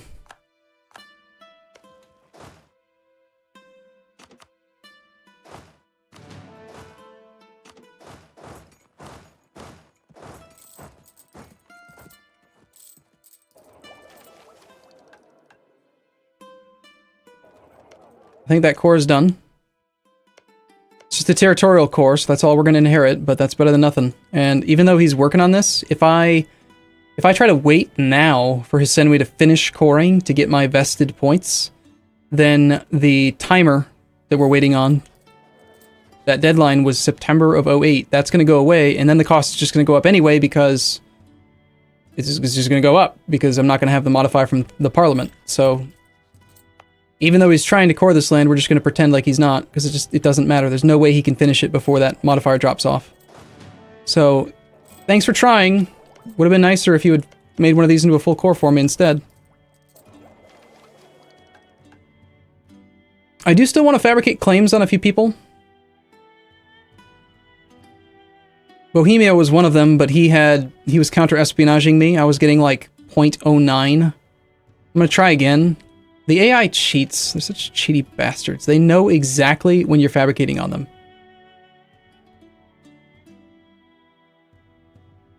Hey, get out of my subject's land.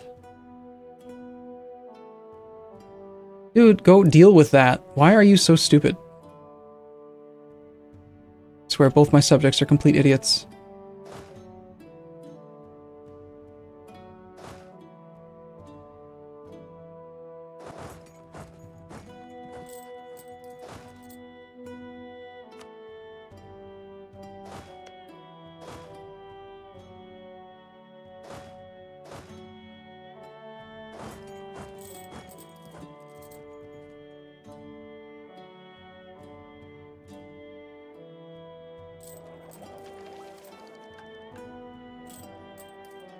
Okay.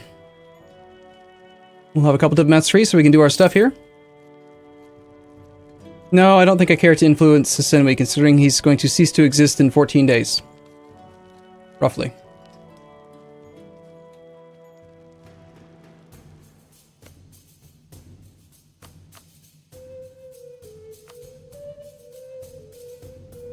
Okay.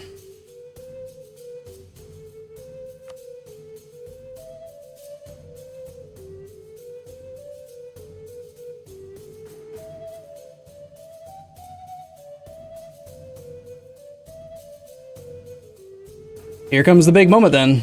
Are we excited? I'm excited. It's gonna be a prolonged period of time. Okay.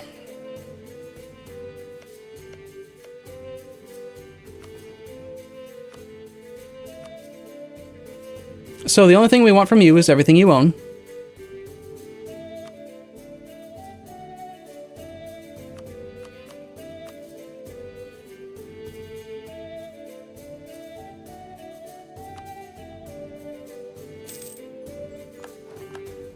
Just check to make sure my math wasn't crazy. He's at 3.21 overextension. 3.21 unrest from overextension is 64%, 64.2% overextension. Which means he's got room for 35.8% overextension.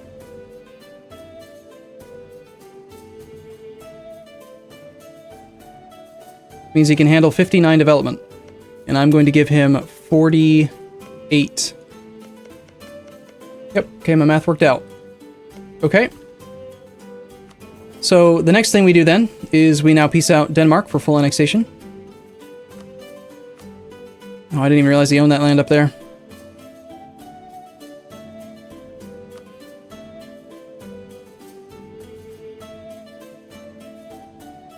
I declared a conquest war? Oh my god, I declared a conquest war instead of imperialism. Oh my god. Sucks. Sucks. That was so long ago. I accidentally declared a conquest war. Fuck. Well, I guess we're only taking in one province. I'm not gonna pay. I'm integrating, like, I was integrating 20 points a month. I can't afford to take land that costs Diplo points because of a mistaken war deck. But that war deck was so long ago now that I can't afford to roll back, so screw it. Fine, we'll just take one province. Wow.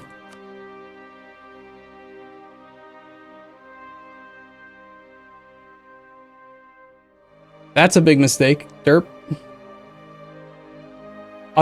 I'm concerned that this is going to become his capital. And then it's going to be a level 3 coastal fort, which will just be kind of annoying, but it is what it is. Alright, so we do our peace. And here's my prediction. Within a day, because Hisenwi's had this policy that he's had on for over 10 years, within a couple days of him being at peace, he'll turn it off, because he can. That's what he had done to us before, probably 2 or 3 streams ago. So there's the peace deal. We're at actual peace.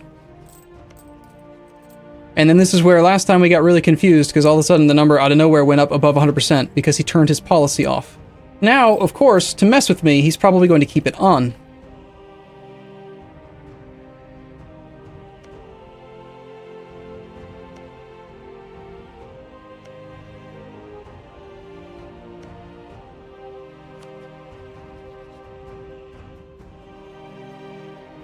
I attempted to threaten him for Stockholm. A 40 development province. I bet he'd give it to me. Except that I don't have adjacency to it right now. Damn it. The only thing I could threaten for is this province, and I can't reach it. I would be able to if I had taken Gotland. But I didn't. Oh well, I guess we just keep spying on Russia until we have a border with him. Damn it! It's just 30 Diplo? Are you kidding? It's 30 Diplo. 30 Diplo is important. Hey look, the game wants me to go to war with this guy. It's like, this is it's just affirming that this is a good idea.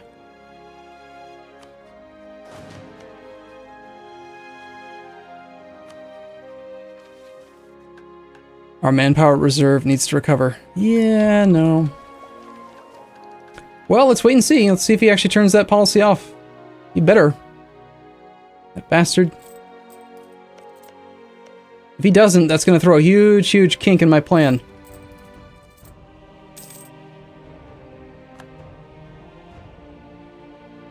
Come on now. Quit being a dick. Turn it off. You're at peace. You're allowed to turn it off. Turn it off. Turn it off. Turn it off. Turn it off.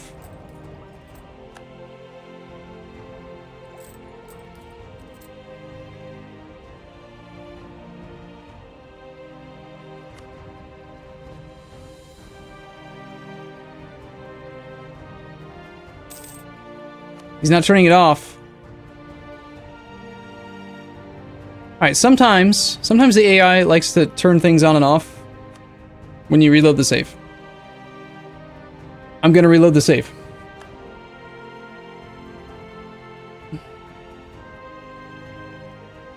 It could be. It could be related to him being disloyal, but I don't think it is. Who was here on the stream where he did it? And it confused the hell out of us for a while.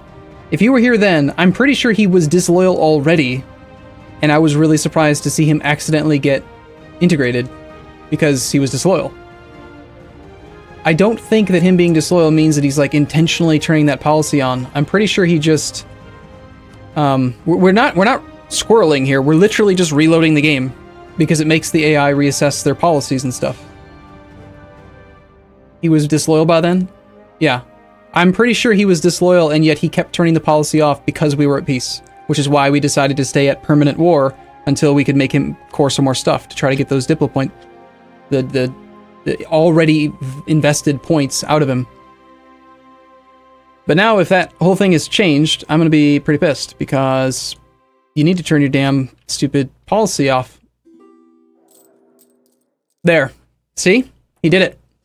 All I had to do was reload the save and he turned off the policy. Okay, so knowing that he'll do that, let's see. We did peace in let's see. We did peace in June, and it's now August. I'm gonna roll back to the to the June peace, and then we're going to do the peace deal. Possibly consider paying the Diplo points for Gotland so that I can actually get a claim on Stockholm, because that would be awesome. And then we're going to save the game and then just reload it for no reason at all, just so that he'll turn that damn policy off.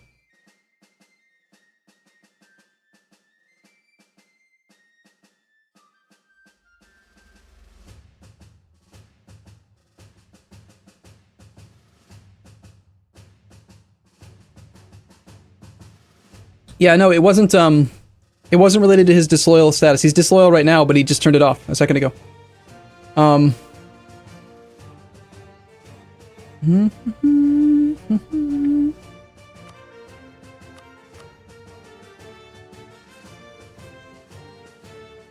Worried about the increased Bohemian coring costs? No. That's a problem for a client state. They'll pay for it. Don't care. Worst case scenario toward the end of the campaign, you can go as much overextended as you want. There's nothing in the game, in the achievement, that says you have to have everything cored and have 0 overextension. It just says you have to own everything. So some players toward the end will just go nuts and go 1000% overextension, because who cares? You know, it's the end of the campaign. Okay, so this is right before the peace deals. We're going to peace out Guj for all of his land. It's going to all go to this fella.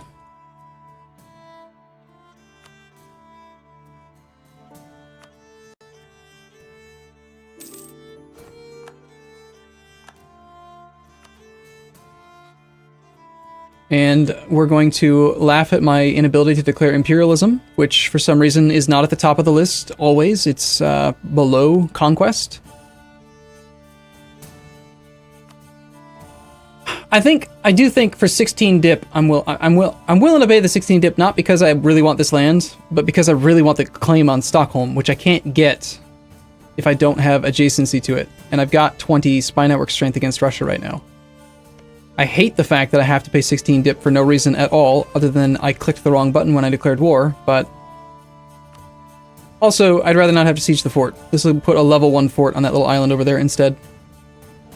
Alright.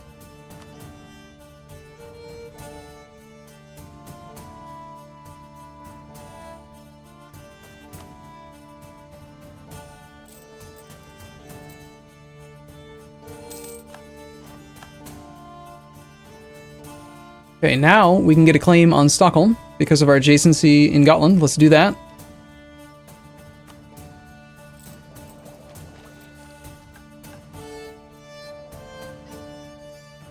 If we look annexation integration, he still has it. He hasn't turned his policy off. We'll save the game. Yeah, I agree. They should always make sure that the best CB is at the top. That's like, come on, that's so obvious.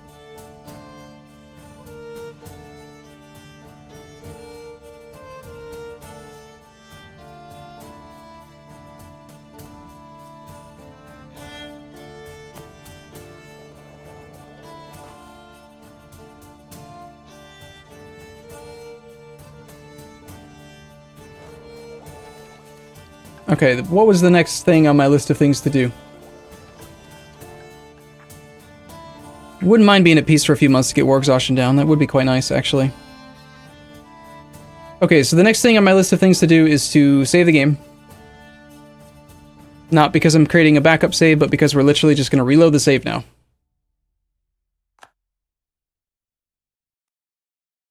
Check your trade, please. That reminds me, as soon as we're done with getting this guy integrated, we need to create the other client state, and then we need to move our capital, and then we need to create the other client state.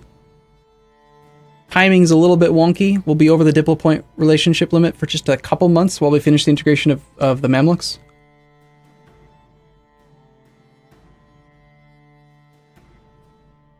No, we're not sending all trade to the English Channel, not yet. There's a few points. I'm still collecting from trade in Malacca, the Ivory Coast, and the English Channel.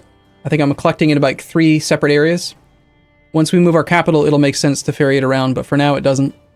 Because you can't not collect from your capital node.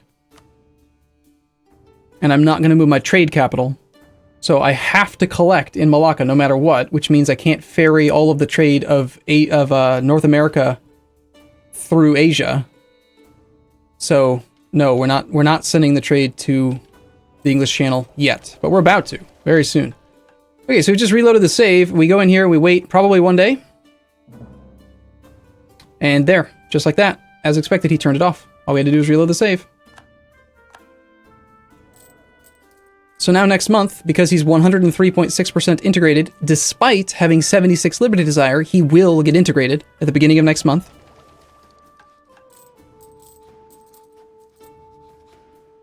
So that means that we will have...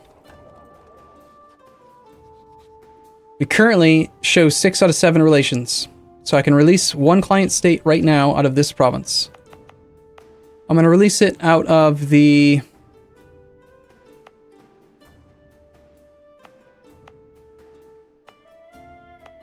cheapest province, just so that he's cheaper to integrate. I don't care about his army. I don't care about anything he can do at all. But I do need to remember to do this now before I move my capital. Otherwise, I won't be able to move my I won't be able to create a client state over here anymore once my capital's moved.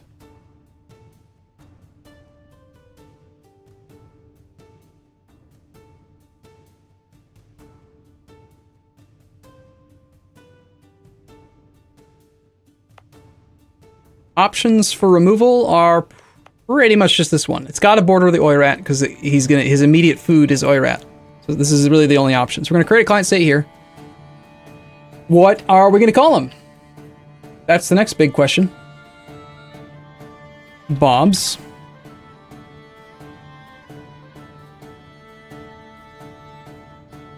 Siberian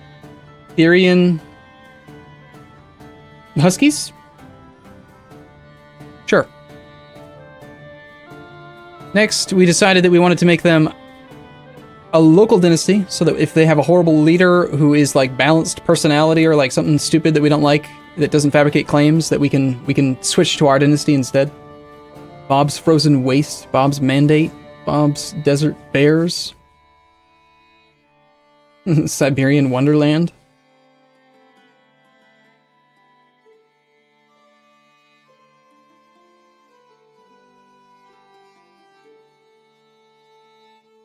I mean, something related to Russia would be fine. I chose Siberia as my starting point just because this is like the Siberian area, right? It's the Siberian region. Bob's. What about Ming? Are you going to feed it to this new client state? Yeah, possibly, but not in this war, because in this war, Ming will be a non-co-belligerent, so we're just going to separate piece, white piece him. Bob's Tundra. I like that. Bob's Tundra it is. Their adjective will be freezing, frosty, frozen, freezing, frigid, frigid. I like frigid. And of course their map color will have to be like white, even though it's the same color as Oirat, because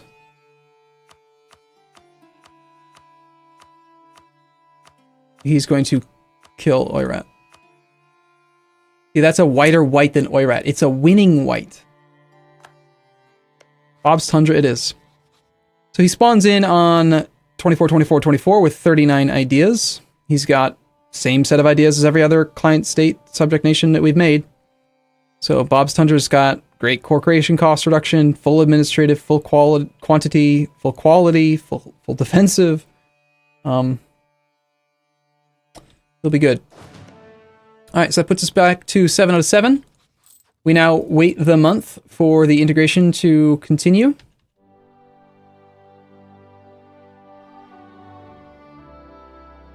There's no reason anymore for my capital to be on this side of the world now.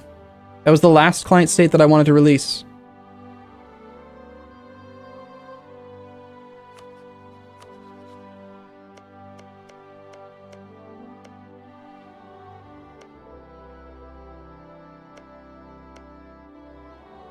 Let's just wait the 1 month, though, either way.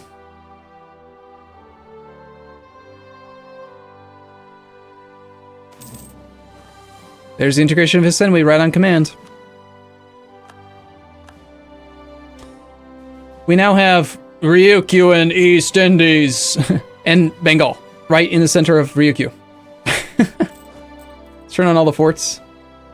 Let's delete some of them, the ones that don't matter.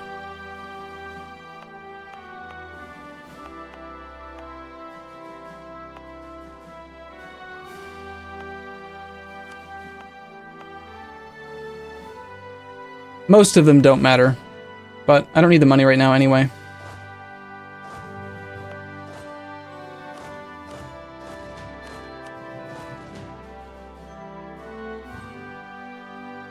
I said we wanted 38 infantry, so I need 13 from here.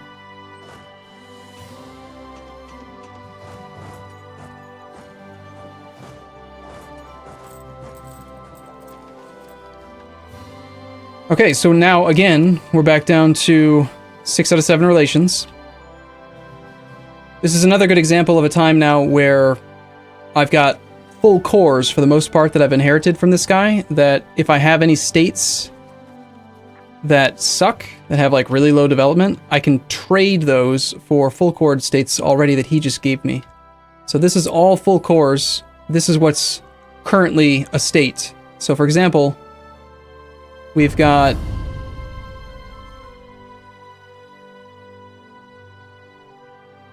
nothing really jumping out right at me, actually. 60, okay, there's a good one. The territory of Assam.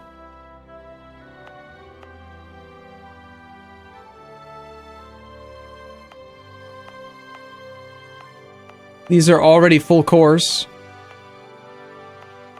And we've got 68 development there. I'll take some time to look at this later, but now it doesn't really matter that much. It's just going to give me more money, more manpower, more force limit, that kind of stuff, and I don't really need more of that, so I don't think I'm going to worry about it too much. Okay, so next is that we inherited this territory here, which gives us overextension. Overextension's bad, I hear. So we're going to go to Bob's Persian Cancer and force feed him some more land. We're going to give him the provinces of Delhi and Central Doab. Putting him at 93% overextension as expected. Which means our only overextension is now the one province we took down here, which we don't care about. Gotland, which we only have temporarily because I have it. Until we win a quick war with Sweden, I can't actually get rid of it. So I'm not going to core it, though. I'm going to make the client state we release over here do it. Let's see, it's 1008 EM. Rely more on trade income. I can't believe our ruler's still alive, by the way. 63. We're still on track to finish this integration in February. Price is 723. The last time I checked it, it was 734. So the cost actually went down? How did the cost go down? That doesn't make sense. Why would the cost be less? I don't understand.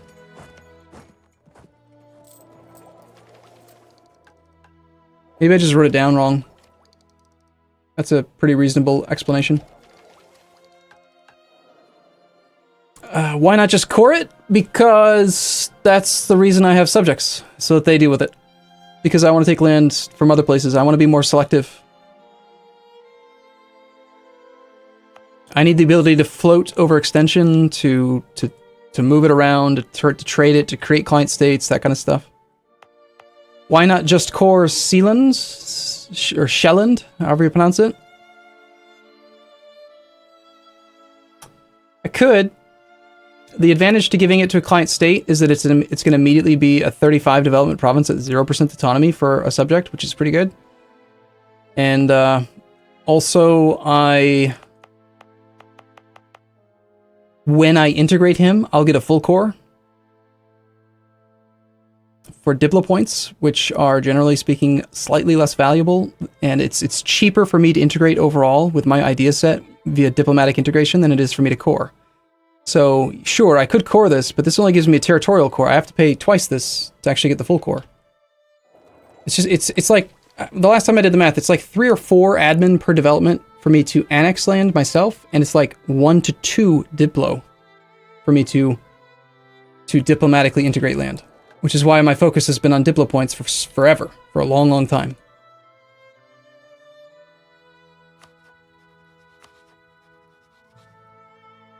So I guess the next question is, do we...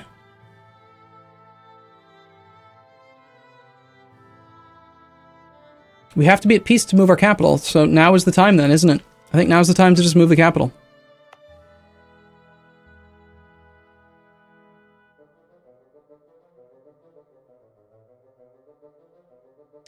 Yeah.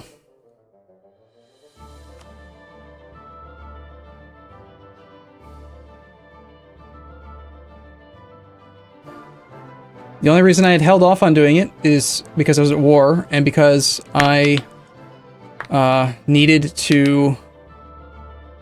Well, a long time ago, I needed to finish the integration of Betsimisaraka and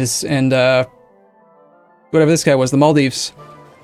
That happened a long time ago, but then I had to stay warlocked to keep the Senwi thing going. And in the end, I only wasted like 2.3% of the integration value. So it worked out in the long run. So here's the mark. Let's write it down. Current trade income is 635. That's the comparison.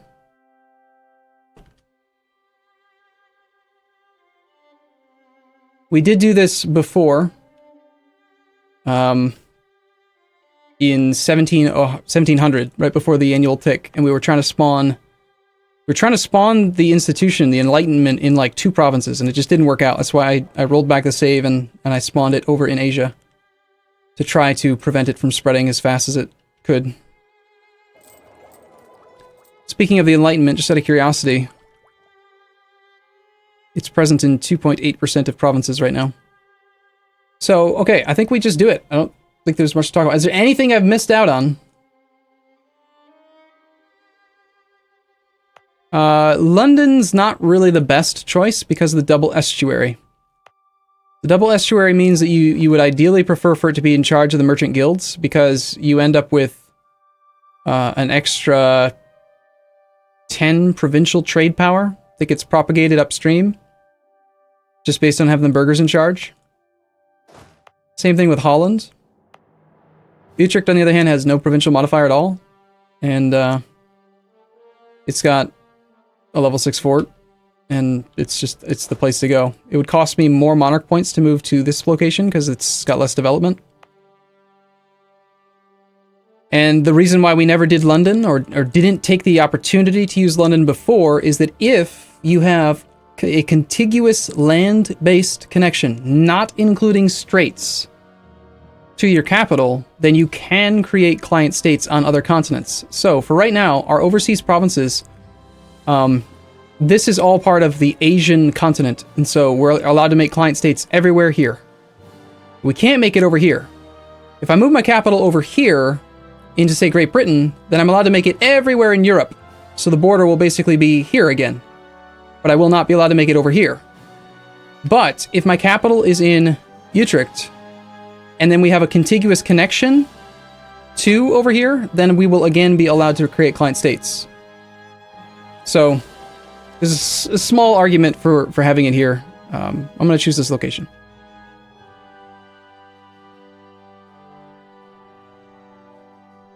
Yeah, we got to redeploy a lot of merchants. It's going to take probably 2 months of merchant travel time to get everything right where they should be. Plus, we've got to take the time to mess with the new trade companies that we're going to be allowed to form once our capital is no longer in Asia. We'll, Hey, Dalcos, 2-month resub, thank you. The trade companies that are over here, there's a lot of them. There's 1, 2, 3, 4, 5, 6... 1, 2, 3, 4, 5, 6, 7, 8, 9, 10, 11, 12 trade companies that I currently have no access to because they are not considered overseas. Because my capital is in Asia. But once my capital is not in Asia, they're overseas. And so I can create that many more client trade companies, which means I can get potentially like 12 more merchants. I could have like 30 something merchants. It's ridiculous. Anyway, we're gonna do it. We're gonna move our capital to Utrecht. I don't think I'm missing anything, right? I haven't forgot anything. I don't think I have. I'm just gonna do it. We now have a national decision available immediately. We can found an Indian trading company. Yay, merchants. Merchants +1, global trade power +5%. That sounds great. Let's do that. Yeah, free merchant sounds good.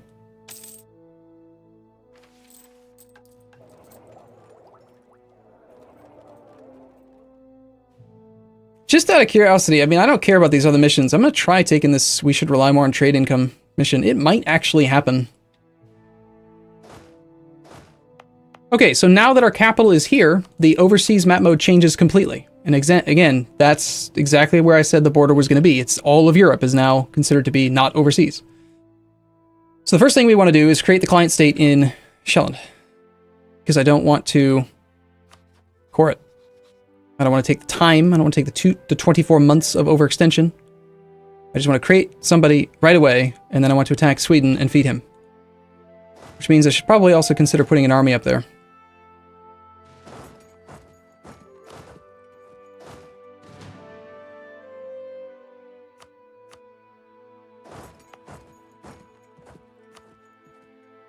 So this is going to be... I don't know. Bob's... Better mark? That's your corny?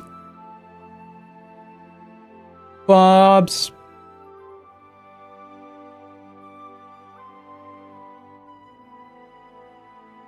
Okay, so you're going with the Swedish theme, I see. Swedish meatballs, furniture, IKEA. Bob's IKEA Emporium. Bob's IKEA store.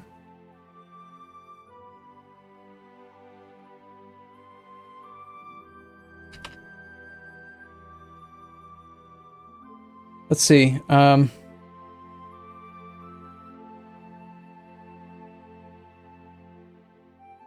We already have Bob the Builder.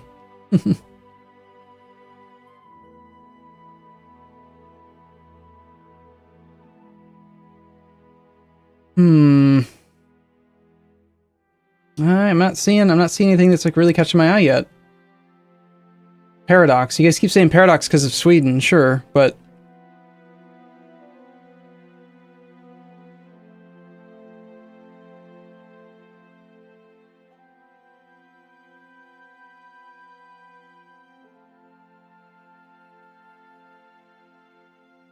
Bob's Raiders? Bob's... What is this? What is this streaming?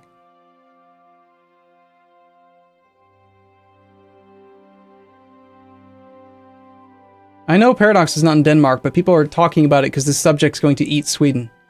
He's going to eat Scandinavia for us. So they're referencing that Stockholm is where Paradox is centralized.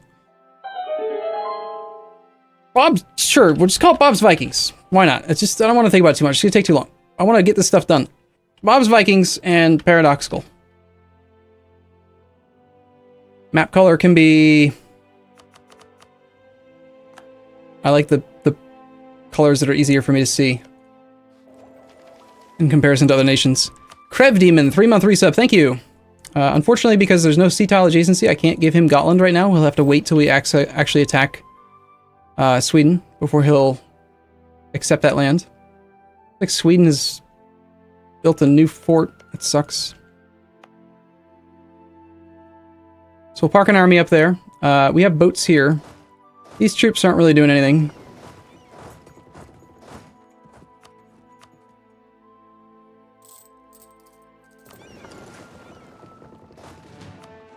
It's not true. They were putting down unrest, weren't they? Crap. Okay, merchants. We're at 1 out of 24. I don't know when the change happens with... Okay, it apparently instantaneously happens. So now we want to migrate 50% of our states in these trade companies to states we've integrated in other areas so that we can get more merchants. Kind of.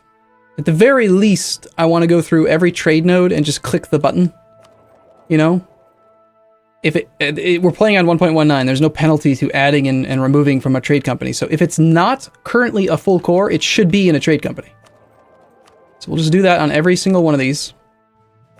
See where we stand. See if it makes sense to take the time to revoke states. Like if we're at like 40% provincial trade power for the trade company, and I can get it to 50% by just canceling one state or something, then I'll do that.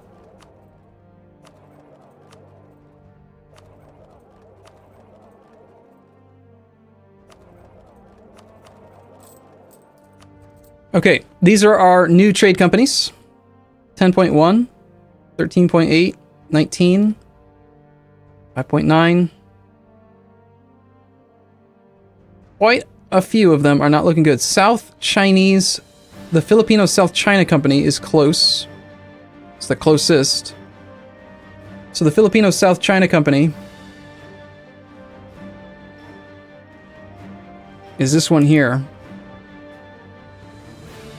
And the reason it added so much of it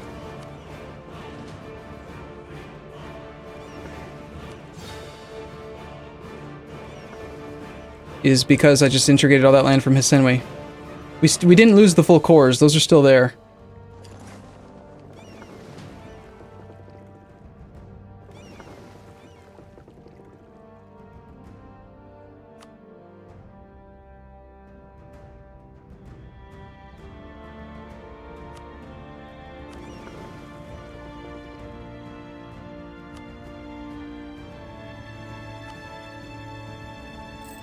Okay.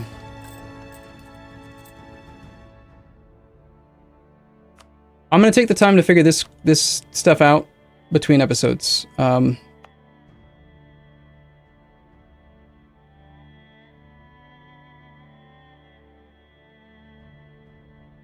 if I'm reading this correctly, these are provinces that could be part of it.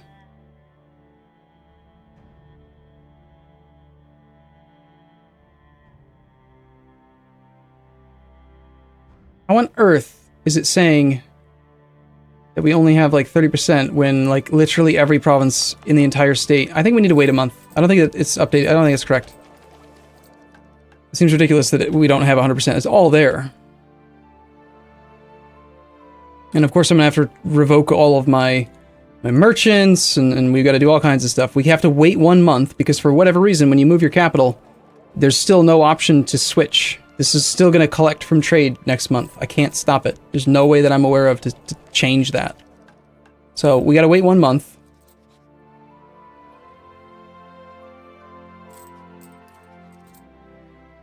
I know for sure I'm going to want a merchant here. So I'm going to just send the new one that way. I'll probably take care of moving the merchants around between episodes, between streams as well. Besides, we're already at 10:20, so we're already over time.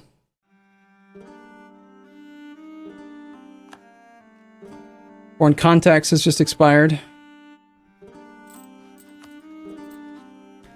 Ooh, yuck. We're 0.6 away right now from being able to have an extra dip invested per month.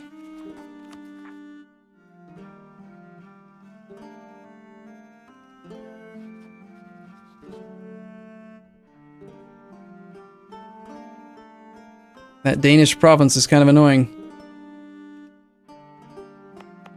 That Gotland province.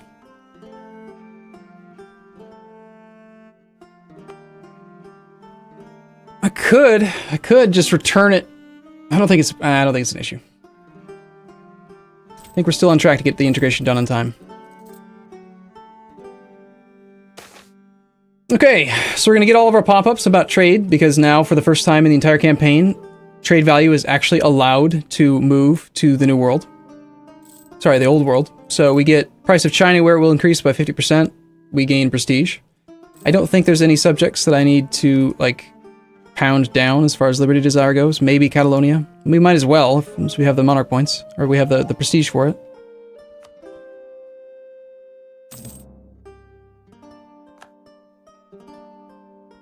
Lose mercantilism in favor of cotton.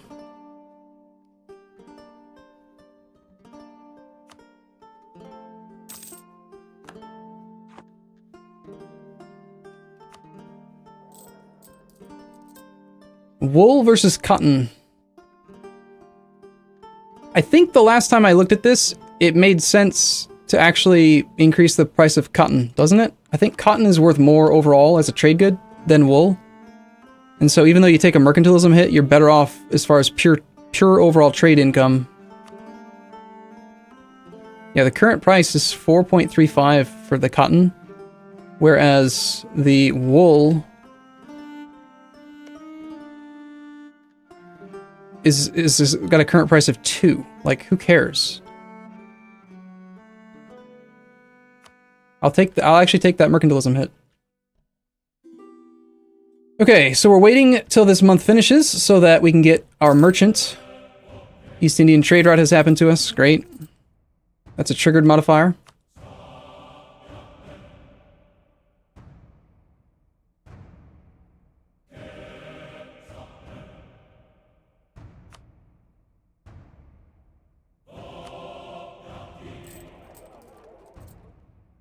All right, let's check this list of these things again.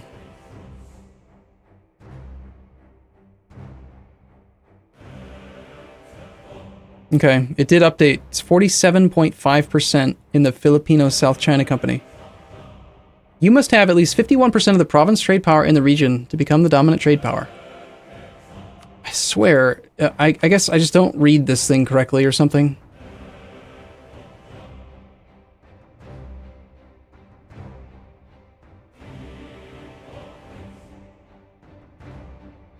Okay, it's this land here.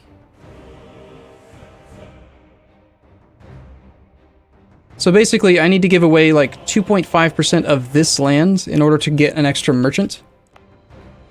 This is a 78 development state, though, that I already have down to like 0% autonomy. On the other hand, we could just promote investments, which costs inflation, which doesn't really matter much.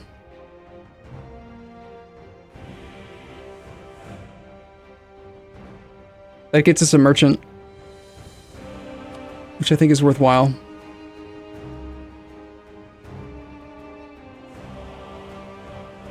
Apparently that doesn't update right away, though.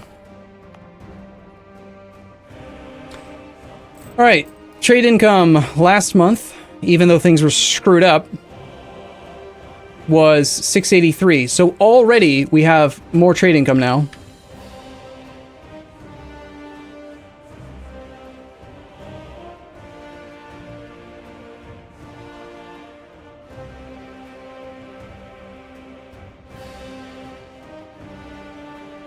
Now that we have passed 1 month and our capital is no longer here, we now are finally allowed to actually toggle this to transfer instead of collect. So now we're going to take this massive 281.43 ducats and we're going to actually allow it to transfer. And this is where we've got to take the time to assign the merchants. So we currently have 24. I think what we did last time, and it probably was the fastest way, was to just retract them all and then send them all. But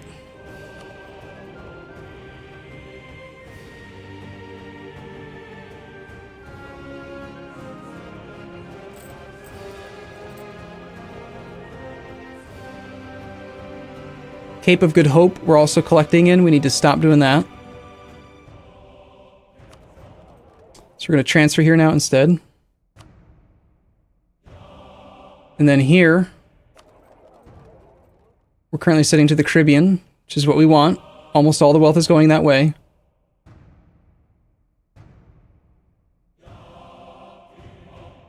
Here, we're already steering towards Chesapeake, which is what we want. Correct. We just recently got a new merchant and dispatched him here, but even so, it's already still going in the right direction, so that's all correct. Here, we want to, yes, go to Nippon.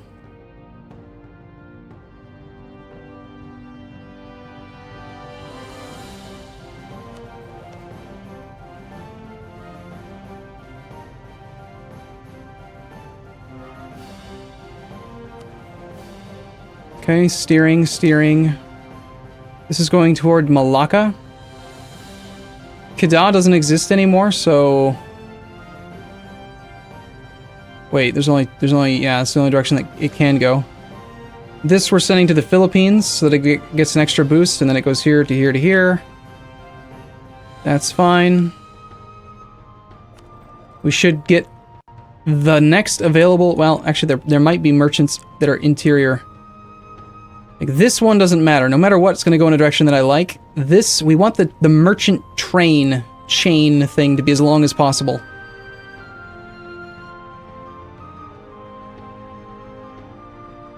So I'm going to pull the merchant that's in Doab to over here.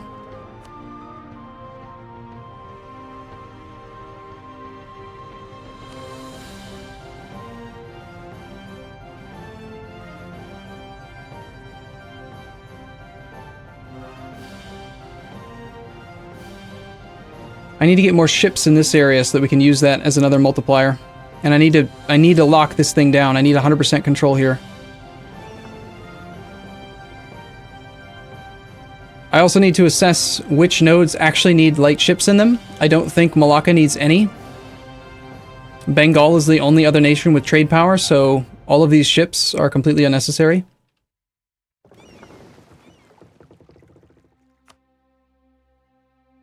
These guys should go and protect trade in Indus. Actually, Indus is secondary to the other part. I think we'll take them first. First, let's lock down this point. This is the loss point. Gulf of Aden. Next. These ships are protecting in Ceylon. Ceylon, we have 100% control, and without ships, we don't need them. So these guys are also going to go to the Gulf of Aden. And then I have a ton of ships up here. But I do still need them here, I think, because we are competing with some provincial trade power from Ming. I don't think I need any in Nippon or Girin. Maybe a little bit is fine from Girin. I've got no ship trade power here, no ship trade power here, none here.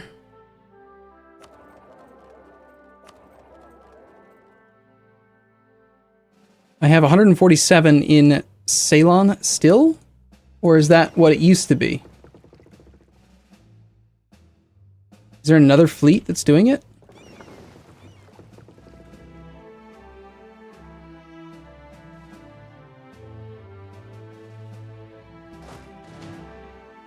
I think that's the previous month's fleet.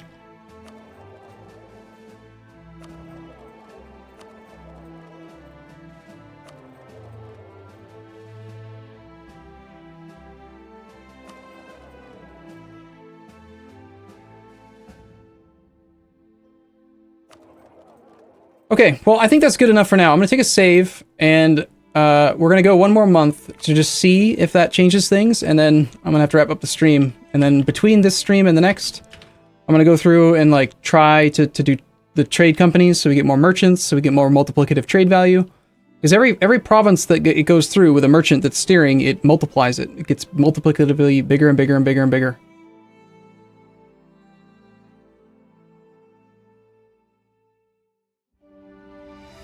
So let's just see what happens next month. We should make a lot more money.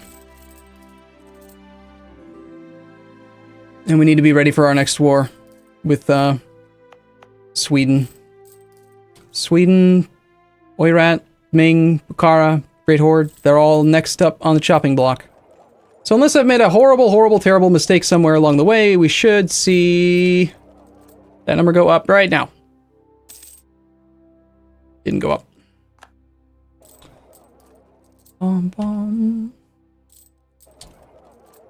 We made 553 in London. This is why I need to take the time to do this carefully. It's very possible we're just steering in the wrong direction somewhere or something dumb.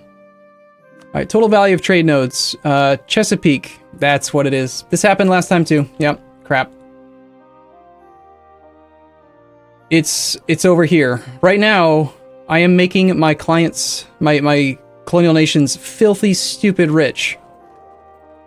And it's because we've still got 17% of trade power is retaining in the Caribbean.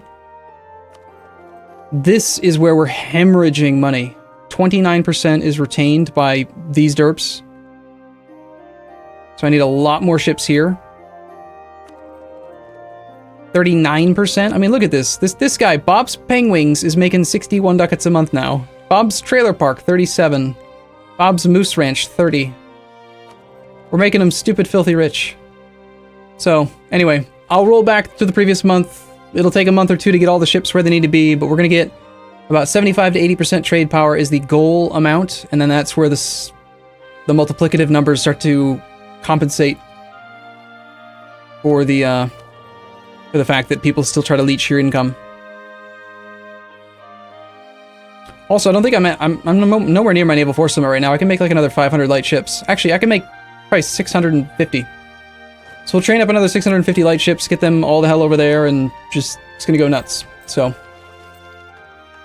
you're also making Norway rich. Is he stealing some of this? Not really. Norway's only getting 4%. He's actually forwarding it. Norway's not even trying to collect here.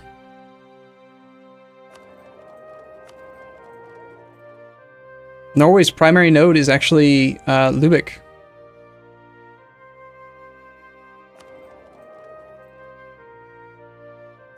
I'd like to get a little bit of trade and a little bit more in Lubeck. So some more ships here. I want 75 to 80% control in every node. So we actually have too much, I think, right now in the English Channel. We're better off taking some of these boats to the Lubeck node and to over there while we wait for those other ships to get built. But yeah. Anyway, I'll square it all away. Soon we'll be making a lot more money. Probably on the order of like 600, well, we were making 600. Probably like 800, 900, maybe 1,000 ducats a month. I don't know, in trade income. It'll get kind of ridiculous soon. If we can really lock it down, it'll get just truly stupendous. But okay, cool. I've got to take a break here. Yeah, 650 ships is cheap. It's only 13,000 ducats. We've got 12,000 ducats in the bank right now. Even with the fact that we're making less trade income now, we're still making 600 ducats net. So it's a pittance. We can build it easily. All right, I'll see you guys on the next stream. Thanks for coming. See you soon.